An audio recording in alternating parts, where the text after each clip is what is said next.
அன்பான வணக்கம். உங்கள் எல்லாரையும் சந்திக்கல நான் ரொம்ப சந்தோஷப்படுறேன்.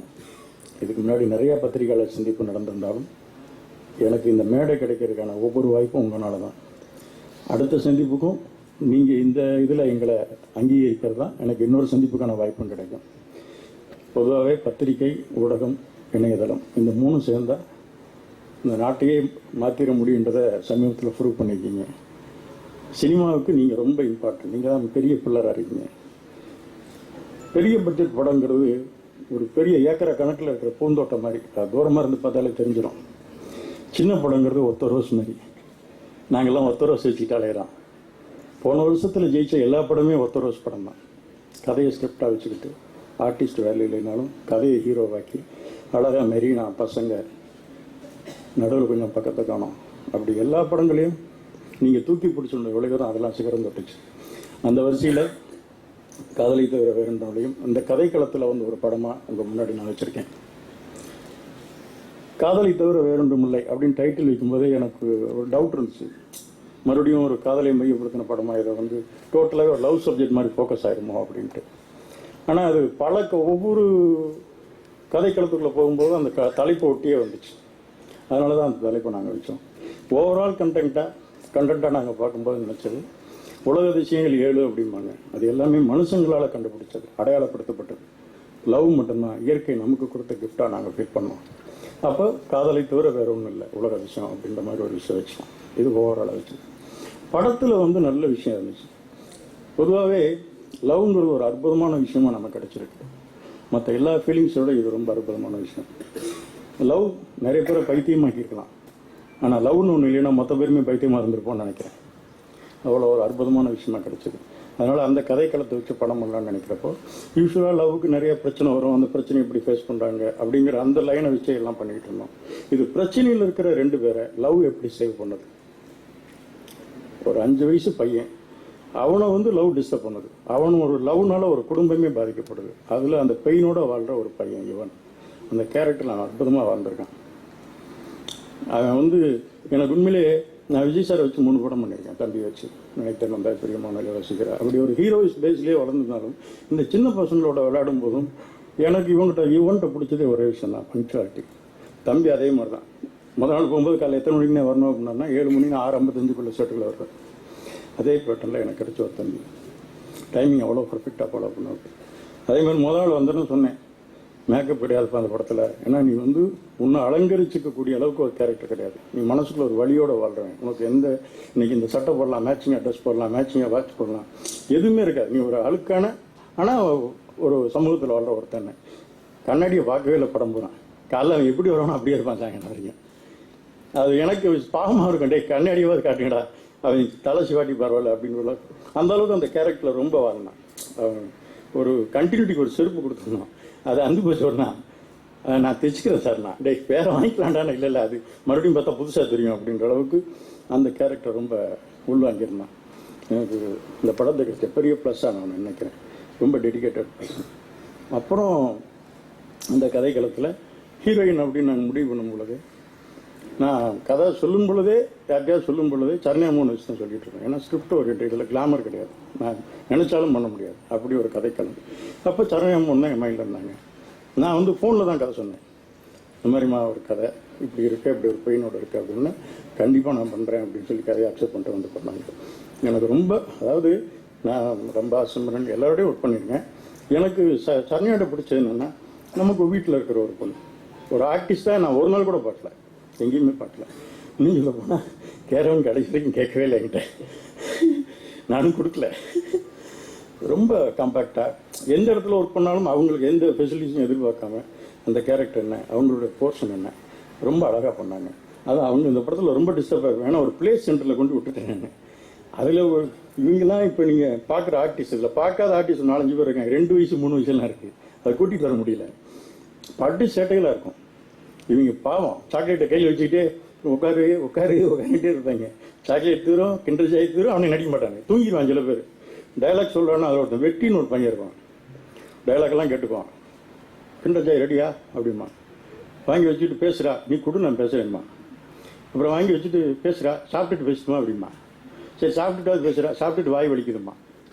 கடைசி வரைக்கும் டைலாக் பேச மாட்டான். அது சரணையாக தான் மெல்ல மெல்ல சொல்லி சொல்லி கொடுத்து அந்த பையனை ரொம்ப அற்புதமாக பண்ண வச்சிருக்கு. ஸோ எனக்கு ரொம்ப ஹீரோயின் செயல் எனக்கு அவ்வளோ கம்ஃபர்டபுளாக இருந்துச்சு. அதேமாதிரி அரவிந்தன் நம்மளை நான் மதுபான கட்ட படம் பார்த்தேன். ஒரு நியூ கமர் தான் கமலக்கண்ணன் டேரக்டர் பண்ணியிருந்தார். உடனே அவரோட நம்பர் வாங்கி அதில் ஒரு பையன் நல்லா பண்ணியிருக்கான், யாருன்னு தெரில, அந்த பையன் பேர் என்னங்க அரவிந்தா பண்ண, அப்படி நானே ஃபோன் பண்ணி வர சொல்லி இதில் ஒரு அக்கா மாமா கேரக்டர் ரொம்ப அற்புதமாக பண்ணியிருப்பான். ஒரு வாத்தியார் வந்து இந்த சமூகத்துக்கு வந்து எவ்வளோ பொறுப்பு இருக்கு அவருக்கு அப்படின்றத அந்த படத்தில் நல்லா பதிவு பண்ணியிருக்கோம். எல்லாருக்கும் லவ் வரலாம், ஆனால் வாத்தியாருக்கு வரக்கூடாது, அது யார் மேலே வரக்கூடாது அப்படின்ற ஒரு விஷயம் இருக்கும். படிக்கிற பொண்ணையே லவ் பண்ணிடும், அது சமூகத்துக்கு எவ்வளோ பெரிய ஒரு தவறை பண்ணுறீங்க அப்படின்ற ஒரு விஷயத்த அந்த கேரக்டர் ரொம்ப அழகாக பண்ணியிருப்பாரு. அதுக்கப்புறம் வந்து சின்ன பசங்க, அப்புறம் சுட்டி அரவிந்த் பண்ணியிருக்காங்க, அன்றைக்கி வரல.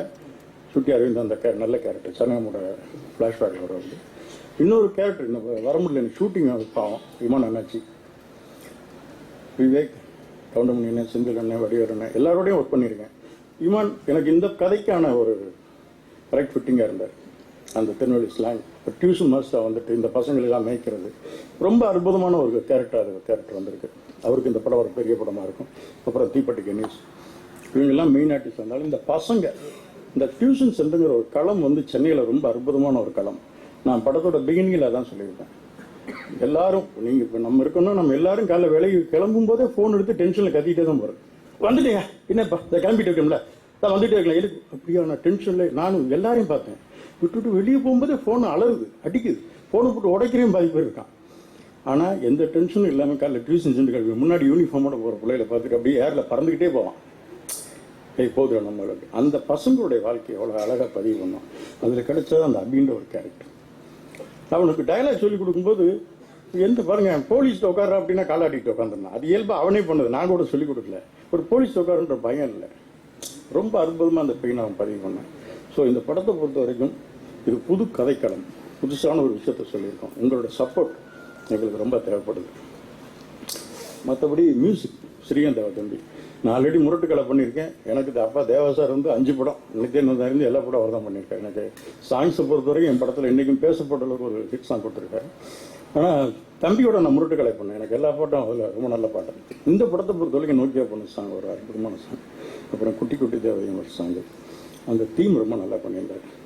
தம்பிக்கு ரொம்ப கம்ஃபர்டபுளான மியூசிக் டேரக்டர். நீங்கள் என்ன சொன்னாலும் சேஞ்சஸா உடனே அண்ணே பண்ணிக்கலானே, அது ரொம்ப எனக்கு தெரிய வந்து ஜெயிக்கிறேண்ணே அண்ணே எல்லாருக்கும் அந்த அந்த அன்பு, அது பாசிட்டிவாகவே எல்லாம் பேசுறதுன்னு ஒன்று இருக்குல்ல, அது அந்த குடும்பத்துக்கு இருக்கிற ஒரு பெரிய விஷயம். முதல் சொல்லிக்கிறது இல்லை, புதுசாக வர்றவன் பெரிய ஆல்ரெடி பெரிய ஹிட்டு கொடுத்தவங்க அந்த பார்ட்ஸாக்கே இருக்காது. அது புதுசாகவே வந்தால் வாங்கினேன் அப்படின்ற அந்த விஷயம், அந்த உரிமை, அது தம்பி எனக்கு ரொம்ப பிடிக்கும். தொடர்ந்து நான் என்ன நல்ல மியூசிக் டேரக்டர் வந்தாலும் தம்பி தான், அப்படியான ஒரு ஒரு நட்பில் தம்பியோட போயிட்டுருக்கேன்.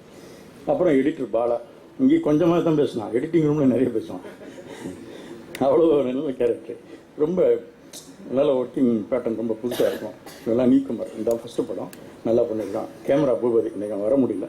இந்த படத்தை பொறுத்த வரைக்கும் பூபதியை பொறுத்த வரைக்கும் என்னென்னா இது ஒரு 50 படம் ஸ்டில் ஃபோட்டோகிராஃபர் பண்ணியிருப்பான். என்னோட எல்லா படங்களுக்கும் வந்தான் ஸ்டில் ஃபோட்டோகிராஃப், நல்ல டேலண்டட். ஆனால் ஸ்டில்லாகவே எப்படியே முடங்கி போயிருந்தான். அவனை வெளியில் கொண்டு வந்து வாடா தைரியம் ஒரு படம் பண்ணுறான், நான் படம் நீ வாடா பண்ணுறான் நல்லா பண்ணுறான் அப்படின்னு சொல்லி அவனுக்கு என்கரேஜ் பண்ணோம். ரொம்ப நல்லா பண்ணியிருக்கான், ரொம்ப காம்பேக்டாக அழகாக பண்ணி கொடுத்துருந்தான். அவனோட ஒர்க்கு இந்த படத்தில் பெருசாக பேசப்படும். So fight master supreme Sundar ஒரு ஆக்ஷன் பார்க்கணும் நல்லா பண்ணியிருக்கா, சேசிங் எல்லாம். டான்ஸ் மாஸ்டர் பாலகுமார் ரேவதி ரொம்ப நல்லா பண்ணியிருக்காங்க. ஸோ இந்த படத்தில் ஒவ்வொருத்தரும் அவங்கவுங்களுடைய ஜானலில் ரொம்ப அழகாக பண்ணி எஃபோர்ட் பண்ணியிருக்காங்க. இது மிகப்பெரிய வெற்றிங்கிறது உங்கள் கையில் தான் ஒப்படைக்கிறோம். ஏன்னா உங்களை நம்பி தான் இந்த சின்ன படங்களுடைய இதை ஒப்படைக்கிறேன் நான். அப்புறம் இந்த இந்த இடத்துல நான் நிற்கிறதுக்கு எனக்கு ரொம்ப உதவியாக இருந்த என்னோட ஃபஸ்ட்டு படம், நான் சினிமாவுக்கு வர்றதுக்கு காரணம் அந்த பாடலாசிரியர் ரவிமதி. ஏன்னா இன்றைக்கி ஒரு தயாரிப்பாளர்ன்ற ஒரு மரியாதையை நான் எதிர்பார்த்து சினிமாவுக்கு வரல, ஒரு டைரக்டர் ஆகும் அப்படின்ட்டு. ஆனால் இந்த இடத்த எனக்கு கொடுத்ததுக்கும்போது அந்த அவங்களெல்லாம் நினைக்க வேண்டியதாக இருக்குது. விசி குணான் சார், நான் யாருன்னே தெரியாதப்போ நீ வாட நாளைக்கு நீ ஆக்சிடென்ட் அப்படின்னு தோளில் கை போட்டு அந்த அந்த நல்ல மனுஷன் இந்த இடத்துல நான் நினச்சி பாருன்னு நினைக்கிறேன்.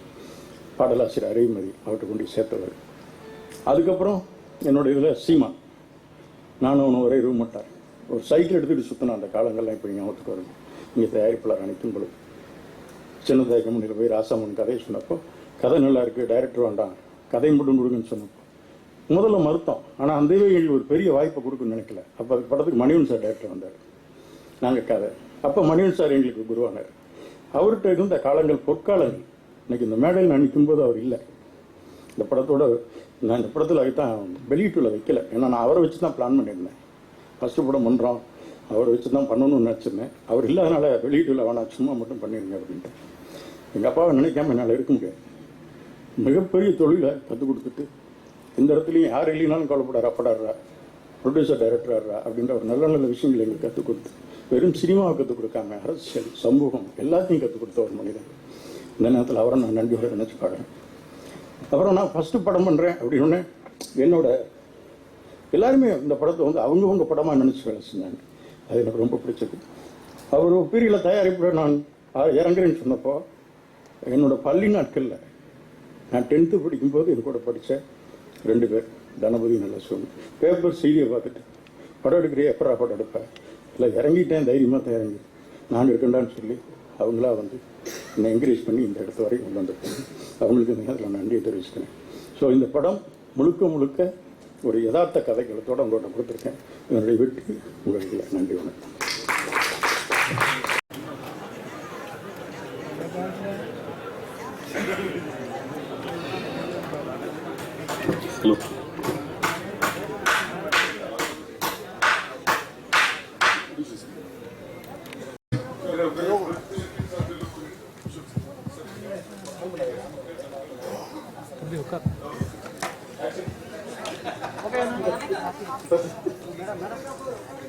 फोटोग्राफर जुकर कमल,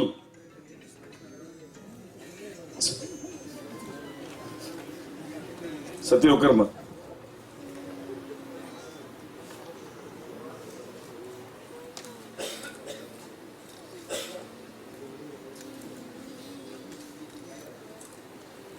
जानी उकर जानी विजुअल्स ओके ना சொல்லுமா?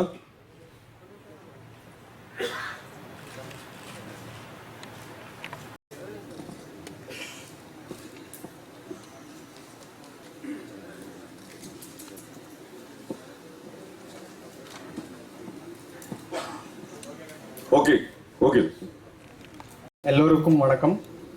நீங்க இந்த படத்தோட காட்சிகள் தான் பார்த்துருப்பீங்க. எவ்வளோ நாங்கள் கஷ்டப்பட்டு இதை பண்ணியிருக்கோன்றது. ஸோ இதில் வந்து இப்போ ஏன் இந்த படம் பண்ணோன்றது பல காரணங்கள் இருக்கு. அதில் வந்து என்னோட சார்பாக நான் வந்து என்ன சொல்லணும்னு விரும்புகிறேன்னா, அதில் வந்து ஒரு சின்ன ஒரு இது இருக்கு. என்ன தாட் ப்ராசஸ்னாக்க, இப்போ நான் அமெரிக்காவில் இருக்கும்போது நிறைய வந்து வெள்ளைக்காரங்க வந்து என்ன கேட்பாங்க, இந்த மாதிரி நீங்க என்ன படிச்சுட்டு வந்திருக்கீங்க அப்படின்னு கேட்பாங்க. நிறைய இந்தியன்ஸ் வந்து அங்க மாஸ்டர்ஸ் பேச்சுலர்ஸ்லாம் படிக்க வருவாங்க. என்ன படிச்சுட்டு வரீங்கன்ற ரொம்ப கியூரியாசிட்டியோட கேட்பாங்க. எல்லாரும் சொல்லுவாங்க நான் வந்து சொல்லுவாங்க, என்னடா அது எல்லா இன்ஜினியரிங்கும் படிச்சுட்டு இங்க மேல என்ன படிக்கிறதுக்கு வராங்கன்னு ரொம்ப கியூரியாசிட்டியோட ஏன் கேட்பாங்கன்னா, ஏன்னா அங்க வந்து 12th படிப்போட நிறுத்திடுவாங்க. அதுக்கு மேல வந்து அவங்களுக்கு படிக்கணும்னா விருப்பம் இஷ்டம் இருந்தாதான் அவங்க படிப்பாங்க. அது ஒண்ணு. அப்புறம் மேல் படிப்புன்றது ரொம்ப எக்ஸ்பென்சிவ். அதனால வந்து அவங்க நிறுத்திடுவாங்க. நான் அவங்க கேட்பாங்க, ஏன் இவ்வளவு படிச்சிருக்காங்க, எல்லா இந்தியன்ஸும் இவ்வளவு நாலேஜபிளா இருக்காங்களே அப்படின்றத அவங்க கேட்பாங்க. நான் மனசுல நினைச்சுப்பேன், நம்ம வந்து நமக்கு படிக்கிறது நமக்கு தான் தெரியும், நம்ம இன்ஜினியரிங் டிகிரி வாங்குறது நமக்கு தான் தெரியும், எல்லாம் பைஹார்ட் பண்ணி எப்படி பண்றோன்றது நமக்கு வந்து அது தெரியும்ன்ற இதுல அப்படியே கம்முன்னு இருந்துடுவேன். ஸோ இது வந்து ஒரு ரொம்ப இது வந்து மனசுள்ள எனக்கு வந்து ஓடிட்டே இருக்கும். ஸோ அதனால நாங்கள் வந்து ஏதோ ஒரு படிப்பு படிப்போம், ஏதோ ஒரு டிகிரி வாங்குவோம், ஆனால் மார்க்ஸ் ஒண்டி 100க்கு 100 வாங்கணும், அதுதான் எதிர்பார்ப்பு. அதுல வந்து என்ன மெயினா சொல்ல வரேன்னாக்க, இப்ப இந்த படத்துல one of the key messages என்னன்னாக்கா, யூத்துக்கு வந்து உங்களுக்கு என்ன சப்ஜெக்ட்ல ஆர்வம் இருக்கோ அது பண்ணுங்க. அதுதான் வந்து எனக்கு வந்து ஒரு ஒரு சட்டில் மெசேஜ். அது நீங்க வந்து ஒரு அது ஹார்ட் ஒர்க் பேஷனட்டா பண்ணுங்க. ஒரு ஹார்ட் ஒர்க்கோட நீங்க பண்ணாக்க அந்த ஆட்டோமேட்டிக்கா லைஃப்ல என்ன மார்க்ஸ் வருமோ அது வரும். அது லைஃப்ல 100க்கு 100 மார்க் உங்களுக்கு வரும். அதுதான் வந்து ஒரு ஒன் ஆஃப் த மெசேஜ். இன்னொன்று வந்து ஒரு கும்பகோணத்துலேருந்து ஒரு தமிழன் எப்படி வந்து நேஷனல் ஸ்டேஜுக்கு வராருன்றது அது ஒரு விஷயம். அப்புறம் அதே கும்பகோணம் தமிழன் நேஷனல் ஸ்டேஜ் வந்ததுக்கு அப்புறமா ஒரு இன்டர்நேஷனல் எரீனால எப்படி முன்னுக்கு வராரு, தன்னோட பியோர் பேஷன் அண்ட் ஹார்ட் ஒர்க்குனால எப்படி ஒரு ஸ்டேட்டையும் ஒரு இன்டர்நேஷ்னல் லெவல் கண்ட்ரியும் கொண்டு போறாருன்ற இன்னொரு விஷயம் நாங்கள் இது பண்ணியிருக்கோம். மற்றபடி நான் தேங்க்ஸ்ன்னு நான் சொல்லணும்னா அதுக்கு நான் ராமானுஜன் மாதிரி பல புக்குகள் தான் எழுதியாகணும். அதனால யார் பேர்லாம் நான் சொல்லலையும் நான் ப்ளீஸ் மன்னிச்சிடுங்க. என்னோட பேரண்ட்ஸ், அப்பா அம்மா, அப்புறம் wife, daughter, brother and sister, family, my in-laws, இவங்க சப்போர்ட் இல்லைன்னா எதுவுமே என்னால் பண்ணியிருக்க முடியாது. அதனால அவங்களுக்கு ஒரு பெரிய தேங்க்ஸு. அப்புறம் director and directors family and wife. Director தான் இதில் மெயின் ஹீரோ. அவர் ஒரு எல்லாருக்கும் தெரியும் எவ்வளோ ரெவல்யூஷனரியா அவர் கதைகள் பண்ணியிருக்காருன்னு. இவர் கூட இருந்ததுல மெயினா எங்களுக்கு என்ன தெரிஞ்சதுன்னா, ஒரு ஐஏஎஸ் அதிகாரி எப்படிலாம் யோசிப்பாரு, எப்படிலாம் பிளான் பண்ணுவாரு, முக்கியமா அவரோட பிஏக்கு எவ்வளவு வேலை இருக்குன்றது நல்லாவே நாங்க தெரிஞ்சுக்கிட்டோம். இதுல அப்புறம் thanks to all the actors. They are not supporting actors, but all are main actors. My thanks to the music director who has put in his soul, art director who has put in his soul, Lenin sir, amazing editing, sound engineer Lakshmi sir, 2 production managers, 2 hands, and யாரெல்லாம் டைரக்டா இன்டைரக்டா இதுக்கு சின்ன இதுவா கூட help பண்ணியிருக்காங்களோ ரொம்ப thanks. And நான் ப்ரெஸ்ஸுக்கு என்னோட ஒரு சின்ன இது என்னன்னாக்கா, நீங்க ராமானுஜத்தை தோளுக்கு மேல தூக்கிட்டு போய் ஒரு இது பண்றது தான் என்னோட humble request. Thank you very much. Thank you sir. அடுத்ததாக தயாரிப்பாளர் Sushant. When we started doing the concepts for Ramanujan, we decided that one thing would be a major focus, and that would be on authenticity, and we would not compromise on that. And today I'm glad and proudly saying that we have not compromised on that.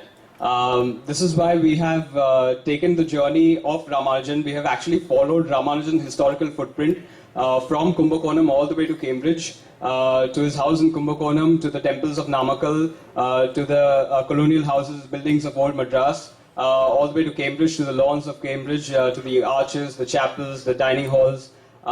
So, we've tried to keep that alive. And the biggest challenge was obviously, to get the permissions and the planning of the whole thing.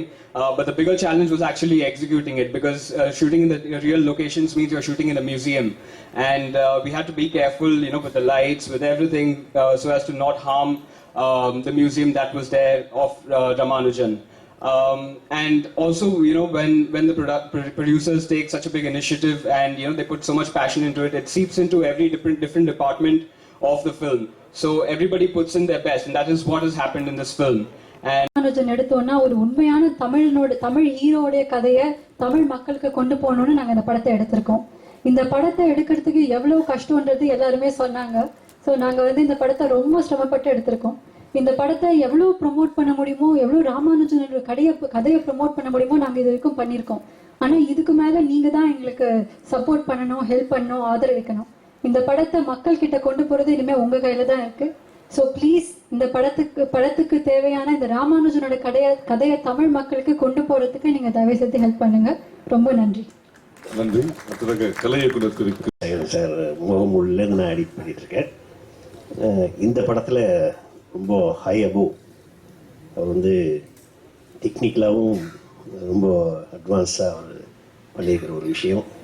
இன்னொன்று ஸ்கிரிப்டை எடிட்டருக்கு காமிக்கிற ஒரே director நான் நினைக்கிறேன். உட்காந்து பார்த்து cuts எங்கே வரணும், எவ்வளோ சஸ்டெயின் வேணும், அதெல்லாம் ஸ்கிரிப்ட்லேயே மார்க் பண்ணி வாங்கிட்டார். அதே மாதிரியே எடுத்தாங்க. கொஞ்சம் அங்கங்கே ரிடக்ஷன்ஸ்லாம் இருந்தது, மற்றபடி ஒன்று கட் அண்ட் பேஸ்ட் ஸ்ட்ரெயிட் ஆச்சு. அதே மாதிரி சாங் பண்ண மியூசிக் டைரக்டர், பேக்ரவுண்ட் ஸ்கோரிங்கும் அதேமாதிரி ரொம்ப நல்லா பண்ணியிருக்காரு. ரொம்ப பேர் இங்கே வந்திருக்காங்க, நடித்தவங்களாம் கூட. ஏன்னா நிறையா பேர் ஒரு உச்சி குடிங்க வச்சுட்டு இப்படின்னு தான் நடித்தாங்க. அதனால் ரொம்ப பேர் உட்காந்துருக்காங்க இங்கே. அவங்களெல்லாம் தெரியல. என் பக்கத்தில் ஒருத்தர் உட்காந்துட்டு நான் இந்த படத்தில் ஒரு சின்ன கேரக்டர் பண்ணியிருக்கேன் சார்னார். வாத்தியார் அவர் அங்கே உட்காந்துருக்காரு. அதுக்கப்புறம் எங்கள் எடிட்டிங்லேயும் எல்லா பசங்களாம் உட்காந்துருக்காங்க. அதுக்கு மேலே நான் 3 பேரும் சேர்ந்து இப்போ தான் பார்க்குறேன் ப்ரொடியூசர். இவர் ராஜசேகரனுடைய மாப்பிள்ளை, அது சொல்லவே இல்லை. அவங்க பொண்ணு, ராஜசேகரோட பொண்ணு. ஸோ அடுத்த ஜென்ரேஷன் வந்துட்டு இருக்கிறதுன்றது. அடுத்த இதுலேயும் அநேகமாக அவங்க கூட அடுத்த டைரக்ஷன் அப்படின்லாம் கூட பண்ணுவாங்க நினைக்கிறேன். அதெல்லாம் நானே எடிட் படிப்பேன். இப்போ நான் வந்து கமிட் பண்ணிக்கிறேன். வாழ்த்துக்கள், வாழ்களும். நன்றி. அத்துடன் The people on the stage, நமஸ்காரம், and my press friends, எல்லாருக்கும் என்னோட வணக்கம். I was in Delhi one day. I had a call from an unknown number that happened to be Gnanarajegan sir. அவரை நான் பார்த்தது கிடையாது, மீட் பண்ணதே கிடையாது. He said that I have to do a film with him, and that is his film Ramanujan. I don't know how he decided to have me as a composer. இந்த ஒரு விஷயத்துக்காக வந்து I think I owe my life. Thank you so much, sir. It's a great opportunity for me to work for this film because it's a huge challenge. Not only for me, had it been anybody else, it would have been a huge challenge. But then it became a discovery for me. It became a great journey. A journey that I'm going to enjoy all my life because it was a musical journey and something which I had the chance to look into the character of one of the greatest genius of the world. Imagine பண்ணி பாருங்க, ஜீனியஸ்ன்னு சொன்னா நம்ம ஈஸியாக சொல்லிவிடுறோம். அப்படி சொல்லக்கூடாது. இது genius அப்படின்ற வார்த்தைக்கு வந்து ரொம்ப பெரிய அர்த்தம். அது சும்மா ஜீனியஸ்ன்னு சொல்லிடுறோம். It's very wrong. ராமானுஜன் தான் ஜீனியஸ். அதாவது வந்து பற்பல கோடி, பல ஆயிரம் கோடி ஜனங்கள்ல ஒரு ராமானுஜன் தான் யுக புருஷன் மாதிரி ஆள் அது. ஸோ அவருடைய வாழ்க்கையை வந்து இசை மூலியமாக வந்து அதை வந்து to set the tone when I make the first song. Because வந்து படம் எடுக்கிறதுக்கு முன்னாடி முதல் பாடல்கள் வந்து நம்ம ரெக்கார்ட் பண்ணுறோம். Music starts before the film is short normally. So almost the composer sets the tone for the film. So it's a very important part that the music composer does. So எனக்கு வந்து I had to assume the qualities of this period, assume the quality of these characters and assume the quality of the genius. அதுக்காக அதை assume தான் பண்ணிக்க முடியும். I cannot become one. அப்போ அதனால் அதை வந்து நான் பண்ணியிருக்கேன். அந்த film was so wonderfully done. I have done my background score as well. Lenin sir வந்து also help me. We had a huge discussion, long discussion about இந்த ஆர்ஆர் எப்படிலாம் பண்ணலான்னு வந்து டிஸ்கஸ் பண்ணார் வித் டிரெக்டர். அதே நேரத்தில் வந்து த ப்ரொடியூசர்ஸ், த டிரெக்டர் வந்து when I demanded that I should be allowed to go and record music in Europe, ஏன்னா வந்து ஆத்தென்டிக்காக இருக்கணும் அப்படின்னு நான் நினச்சேன்னா. மியூசிக் வந்து தஞ்சாவூரில் நடக்கிறது, சென்னையில் நடக்கிறது, அப்புறம் வந்து லண்டனில் நடக்கிறது. ஸோ அந்த இசை வந்து ஒரு நியாயப்படுத்துதல் இருக்கணும் அப்படின்னு நான் நினைக்கிறேன். அதுக்காக நான் ஓணுன்னு சொன்னபோது they readily agreed and I had the chance to go to Germany and record, and the orchestral pieces are also there. As you can see, 4 pieces are there in the album. I had the chance to work with Vali sir, who is not with us today. எனக்கு தெரிஞ்சு யாராலுமே நிரப்ப முடியாத ஒரு பெரிய இடம் அது. அதில் பாட்டில் வந்து கடித மேதைக்கு எழுதும்பொழுது 1000 2000 3000 நாமம் என 4000 100,000 நாவாரவே பேசும் சொல்லி 1 2 3 4 ஆரம்பிச்சிருக்காரு அவர். அதில் வந்து இந்த வைஷ்ணவைட்டாக இருக்கிறதால 4000 திவ்ய பிரபந்தம் வந்துருக்கு. இது வந்து தவிர பூஜ்யத்தையும் இன்ஃபினிட்டியும் வந்து அவர் வந்து சரணத்தில் கொண்டு வந்திருக்காரு. அந்த பையன், சின்ன பையன் பாடுற மாதிரி வரும். ஸோ இப்படிப்பட்ட ஒரு ஃபென்டாஸ்டிக் லிரிக்ஸோட ஒர்க் பண்ணக்கூடிய சந்தர்ப்பம் கிடைச்சிது. திருவழிசை ஆழ்வாரோட பாடல் வந்து we have recorded, which is full of numbers. You won't believe it. It was written by Alvar for Ramanujan's film, and then Namuthukumar sir has written a fantastic lyric. So இது தவிர வந்து the inspiration was so deep and I don't know, it's so strong that I also have dedicated one piece for the extraordinary collaboration between Hardy and Ramanujan, the only one collaboration probably in the world. அதில் வந்து ஒரு Indian and English man கலந்துருக்காங்க. ஸோ அதை வந்து express பண்ணியிருக்கேன். I am sure that you will really enjoy it, but I have to. நமஸ்காரங்கள். இந்த படத்தோட இசையமைப்பாளர் ரமேஷ் விநாயகம் சார் எல்லாருக்குமே தெரியும். அவர் such a talented, very very talented musician. இந்த பாட்டு துளி துளியாய் அப்படிங்கிற பாட்டு வந்து என்னை ஒரு நாள் 10 மணிக்கு கூப்பிட்டாரு. இந்த மாதிரி எனக்கு கொஞ்சம் வந்து ஹெல்ப் பண்ண முடியுமா, இந்த பாட்டு கொஞ்சம் பாடி கொடுக்க முடியுமா அப்படின்னு. ஸோ நான் போய் பாடியிருந்தேன். அந்த அந்த பாட்டு முதல்ல நான் கேட்ட உடனே I was not able to, கொஞ்ச நேரத்துக்கு எனக்கு வார்த்தையும் வரல. ஏன்னா அந்த டியூனை கேட்ட உடனே I had literally tears in my eyes. And நான் அப்போவே சொன்னேன், சார் இந்த பாட்டெல்லாம் கண்டிப்பாக ஹிட் ஆகும், நீங்கள் நிறைய மியூசிக் பண்ணணும் சார், உங்களோட பாடல்கள்லாம் நிறைய நாங்கள் கேட்கணும் அப்படின்னு.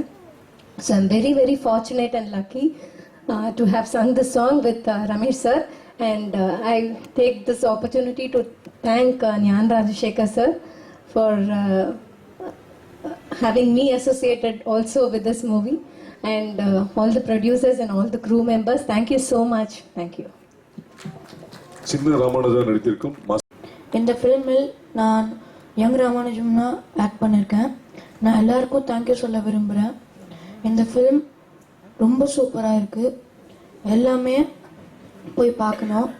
ஏன்னா நீங்கள் ஒரு ஸ்டெப் ஃபார்வர்ட் எடுத்தால் இந்தியாவோட ஃப்யூச்சர் தான் ஃபார்வர்ட் ஆகும். தேங்க்யூ.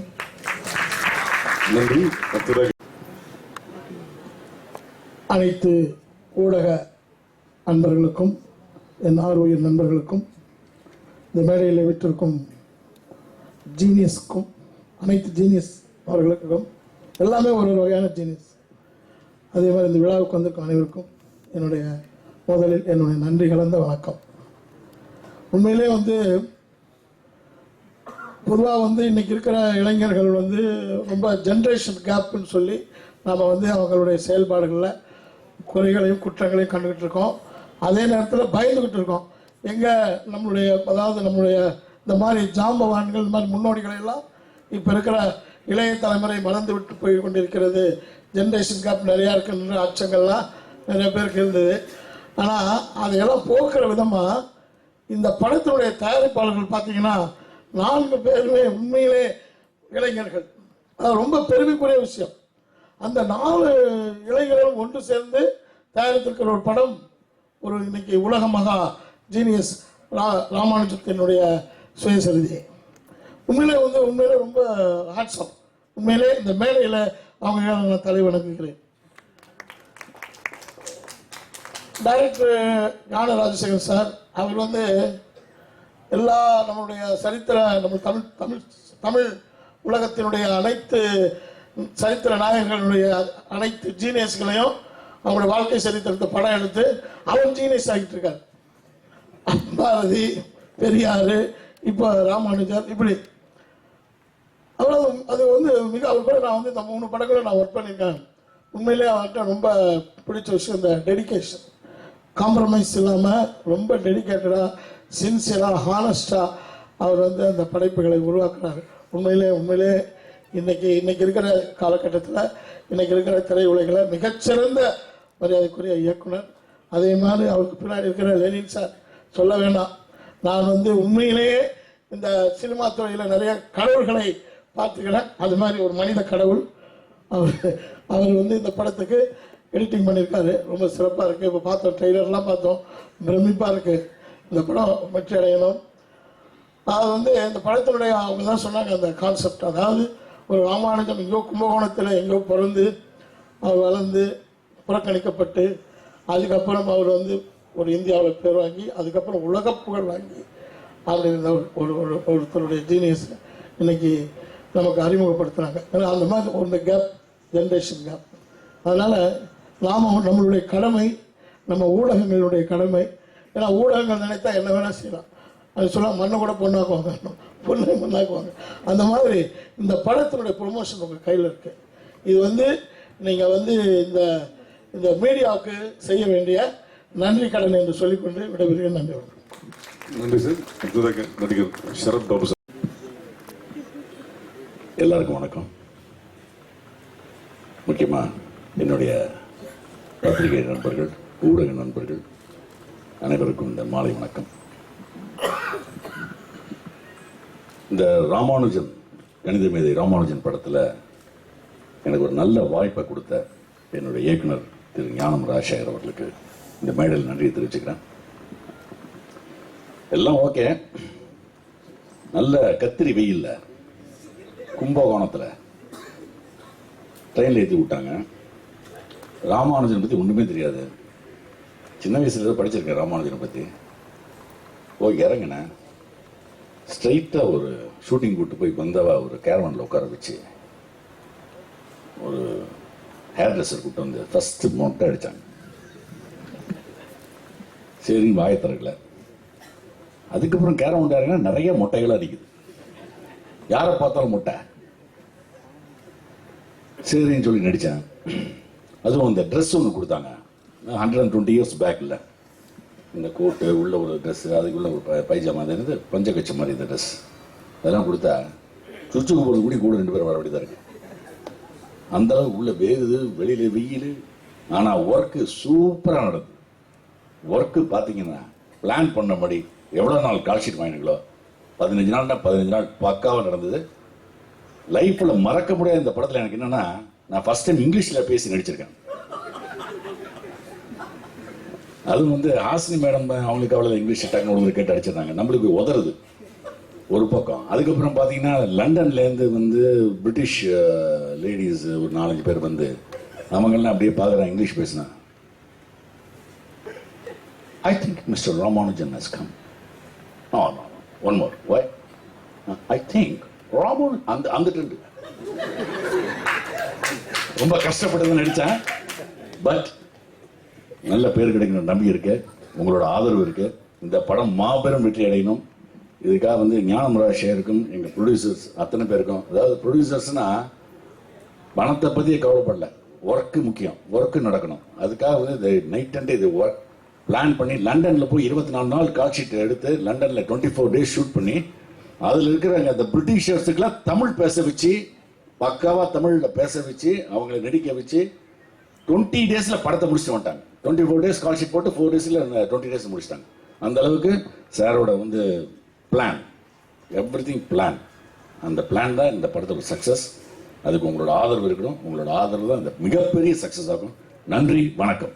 நன்றி சார். அடுத்ததாக திரு ஒய்ஜி மைனன். நான் பல இன்டர்வியூவில் சொல்கிறேன், 2 விதமான படங்கள் எடுக்கணும் இருக்கு. எப்படின்னா, ஒன்று கண்டிப்பாக எடுக்கப்பட வேண்டிய ஒரு படம், இன்னொன்று தியேட்டரிலிருந்து எடுக்கப்பட வேண்டிய ஒரு படம். இது வந்து முதல் ரகம். இந்த படத்தை அவங்க எடுக்காமல் போயிருந்தாங்கன்னா தமிழனுக்கும் இந்தியாவுக்கும் செஞ்சிருக்கிற பெரிய துரோகமாக இருக்கும். ஏன்னா அப்பேற்பட்ட சிக்னிஃபிகன்ட் பிக்சர் இந்த 100 years ஆஃப் ஃபிலிம் ஹிஸ்ட்ரியில் this picture will be talked about for another 100 yearsங்கிறது என்னுடைய தாழ்மையான பட் ஆழமான கருத்து. Hats off to the producers and director. அவங்களுடைய தைரியத்துக்கு அந்த அவங்க சொன்ன மாதிரி, சிந்து சொன்ன மாதிரி 4 குத்துப்பாட்டு 2 ஃபைட்டு நியூசிலாண்டில் ஒரு சாங்குன்னு படம் எடுத்திருக்கலாம். ஏன்னா அதுக்கு அவங்களுக்கு வசதி இருந்தது. அப்படி இல்லாமல் கும்பகோணத்தில் இருக்கும் ஒரு தமிழனை உலகமெங்கும் கொண்டு போய் சேர்க்க வேண்டும். அந்த விதத்தில் சார் ஞானராஜசேகர் சார், ஐ திங்க் ஆட்டன்பரோவுக்கு ஒரு காந்தி மாதிரி ஞானராஜசேகருக்கு இந்த ராமானுஜன் அமைய போகுதுங்கிறது என்னுடைய நம்பிக்கை. And I'm happy. அவர் பெரியார் எடுக்கும்போது நான் ஃபோன் பண்ணி அவரை சான்ஸ் கேட்டேன். அவருக்கு ஞாபகம் இருக்கும், ஒரு சிக்னிஃபிகன்ட் தமிழியன்ஸை பற்றி நீங்கள் படம் எடுக்கிறீங்க, இதில் எங்கள் பங்கெல்லாம் வேணும் சார்னு. இந்த படம் அனௌன்ஸ் பண்ணோடனே கொஞ்சம் நமக்குள்ள என்னடா ஒரு தடவை கேட்டோமே, இன்னொரு தடவை கேட்கணுமா வேண்டாமான்னு நினச்சிட்டு இருக்கும்போது அவர் ஃபோன் பண்ணி நீங்கள் முக்கியமான பாத்திரம் பண்ணுறீங்கன்னு சொன்னார். I was very happy. அது அந்த நாராயணையருங்கிற கேரக்டர் ஹெல்ப்ஸ் ராமானுஜம் இந்த போர்ட்ரஸ். சத்தியமாக சொல்கிறேன், இந்த படம் பண்ணும்போது நான் என்னமோ ஒரிஜினலாகவே அந்த ராமானுஜத்துக்கு ஹெல்ப் பண்ண மாதிரி எனக்கு ஒரு ஃபீல் கிடைச்சது. ரொம்ப டச்சிங்காக இருந்தது. இதில் நான் இப்போ சமீபத்தில் அமெரிக்காவில் எங்கள் ட்ராமாஸ் எல்லாம் போட்டு வரும்போது அங்கே அத்தனை பேரும் they are so much aware of Ramanujan, much more than any Tamilian or Indian is aware of Ramanujan here. So அதை இது கம்ப்ளீட்டாக மாற்ற போது அவங்களாம் எதிர்பார்ப்போடு இருக்காங்க. அவங்ககிட்ட இதில் நடந்த ஒரே ஒரு சீக்வன்ஸ் மட்டும் சொன்னேன், எவ்வளோ டச்சிங்காக இருக்குன்னு. நாங்கள் அதிகமாக நடந்த ரியல் லைஃப் இஸ் ஸ்ட்ரேஞ்சர் தன் ஃபிக்ஷனுங்கிற மாதிரி போர்ட்ரஸில் நான் நடந்து வந்துட்டு இருக்கும்போது ராமானுஜன் கேரக்டர் அங்கே துண்டு பேப்பர் தேடிட்டு இருப்பார். நான் கேட்பேன், என்னையா பண்ணுறீங்கன்னு கேட்டால், எனக்கு கணக்கு வந்துகிட்டே இருக்குது, ஃபார்முலாஸ் அண்ட் தியரம்ஸ் வந்துக்கிட்டே இருக்குது, எழுதுகிற அளவுக்கு பேப்பர் வாங்க கிட்ட காசு இல்லை, பழைய 1 side பேப்பர் எங்கேயா கிடைக்குமான்னு துண்டு பேப்பர் தேடிட்டு இருக்கேன்னு சொல்லுவான். சச் அ சிக்னிஃபிகன்ட் சீன், அவரோட ஸ்ட்ரகிள் டு கம் அப். இது வந்து இட் வாஸ் ஸோ டச்சிங். இதை நான் சொல்லும்போது எல்லாரும் தேர் ஆல் வெரி ஈகர். ஸோ அந்த ஈகர்னஸை நீங்கள் இன்னும் அதிகப்படுத்தி, இது கண்டிப்பாக எப்படி கட்டபொம்மன் வந்து கப்பலோட்டி தமிழ் வந்து பாரதியார்லாம் வந்து தான் நமக்கு அவரை பற்றி நிறைய தெரிஞ்சுதோ, இந்த தமிழன் என்று சொல்லடா, தமிழ் தலை நிமிர்ந்து நில்லடான்னு சொல்றதுக்கு பிரயோஜனம் இல்லை. கண்டிப்பாக ஒரு தமிழனையும் தலை நிமிர வைக்க போகும் படம் இந்த ராமானுஜன். அண்ட் அவங்க ப்ரொடியூசர் சொன்னதுலேயே ஒன்னே ஒன்று எனக்கு தெரிஞ்சுது. யூஸ்வலாக நடிகர்கள்லாம் சரியாக கோஆப்ரேட் பண்ணாமல் ப்ரொடியூசர்ஸை மொட்டை அடிப்பாங்க. இந்த ஒரு படத்தில் தான் ப்ரொடியூசர் அத்தனை நடிகர்களையும் மொட்டை அடிச்சிருக்காங்க. Something great. It's a wonderful experience. Hats off to these young producers. And specially, my congrats to Ramesh Nayakam. இந்த படத்தில் ஒரு 2 விஷயம் நீங்கள் ரொம்ப நாளாக தமிழ் படத்தில் பார்க்க போறீங்க. சங்கீதத்தில் ஒன்று, நிஜமாவே சங்கீதம் தெரிஞ்ச ஒருத்தர் மியூசிக் போட்டிருக்கா. அதில் கீபோர்டில் வர சத்தத்தை வச்சு மியூசிக் போடுறது வேற, சங்கீதம் தெரிஞ்சு மியூசிக் போடுறது வேற. இதில் இவர் எந்த ரகம் என்று உங்களுக்கே தெரியும் என்று நினைக்கிறேன். அதே மாதிரி வார்த்தைகள், லிரிக்ஸ் எல்லாம் ஆச்சரியமா இருக்கு. அர்த்தம் இருக்குங்க தமிழ் பாட்டில். ரொம்ப நாள் கழிச்சு இந்த படத்தில் அர்த்தமெல்லாம் இருக்கு இதில். So the songs will also reach the public. நம்பிக்கை எனக்கு இருக்கு. Hats off to this wonderful team. இது சக்சஸ் ஆகணும்னு உங்களை ரிக்வெஸ்ட் பண்றதை விட நான் கான்ஃபிடென்ட்டா சொல்றேன், இது சக்சஸ் தான். Take it from me. We are going to meet on the 25th week function also. Thank you. Thank you, sir. அடுத்ததாக இளமை நாயகன். எல்லாருக்கும் வணக்கம். டைரக்டர்ஸ் வைஃப் ஒரு வார்த்தை சொன்னாங்க, செட்டில் அவர்கிட்ட திட்டு வாங்கிட்டே இருக்கேன்னு. அது வீட்டில் நீங்க செஞ்ச ஆக்ஷனுக்கு செட்டில் அவர் கொடுத்த reaction. Sorry, just for joke. நான் வந்து 2 பேரை அப்ரிஷியேட் பண்ணோம், நிழல் ரவியும் வைஜி மகேந்திரனையும். 120 வருஷமா அப்படியே இருக்காரு நிழல் ரவி. இந்த ராமானுஜத்தோட ஃபாதர் அப்படியே இருக்காரு, இப்பவும் படத்தில் நடிச்சிட்டு இருக்காரு. இந்த படத்துல அதே கேரக்டர் பண்ணியிருக்காரு. அதே மாதிரி ராமானுஜத்துக்கு ஹெல்ப் பண்ணாம ரியலா இருந்ததுன்னு சொன்னார் வைஜி. உண்மையில இவர் தான் ஹெல்ப் பண்ணார். அப்போ 120 வருஷங்களுக்கு முன்னாடி இவர் தான் ஹெல்ப் பண்ணாரு. கொஞ்சம் வயசானதுனால ஞாபகம் வருது.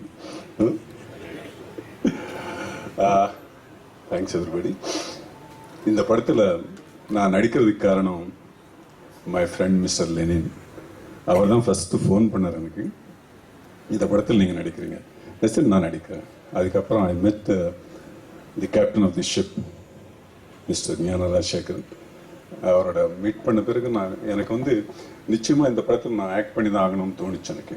It's not a full length role, it's a cameo. But இந்த படத்தில் நான் I wanted to be part of this great film.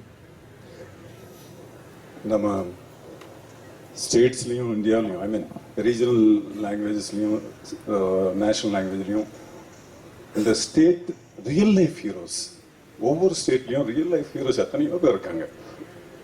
அவங்க பற்றி நமக்கு அவங்க பேர் தான் தெரியுமே தவிர சில பேருக்கு அந்த பேரும் தெரியாது. அவங்க லைஃப் ஹிஸ்டரி பற்றி நமக்கு சுத்தமாக தெரியாம தான் இருக்கு. This is a very big attempt from the young producers and from the captain of the ship. I appreciate them. I appreciate them. Hats off to them. இப்போ ஒரு நேஷனல் ஃபிலிம் டெவலப்மெண்ட் கார்பரேஷன் நமக்கு இருக்கு.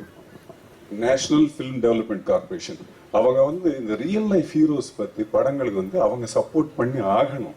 But அவங்க இந்த support வந்து என்னமோ அவ்வளோ நமக்கு பிரைட்டாக தெரிய மாட்டேங்குது. அவங்க பண்ண வேண்டிய வேலையை ஒரு 4 யங் ப்ரொடியூசர்ஸ் அவங்க பண்ணியிருக்காங்க. Hats off to them. Hats off to them. And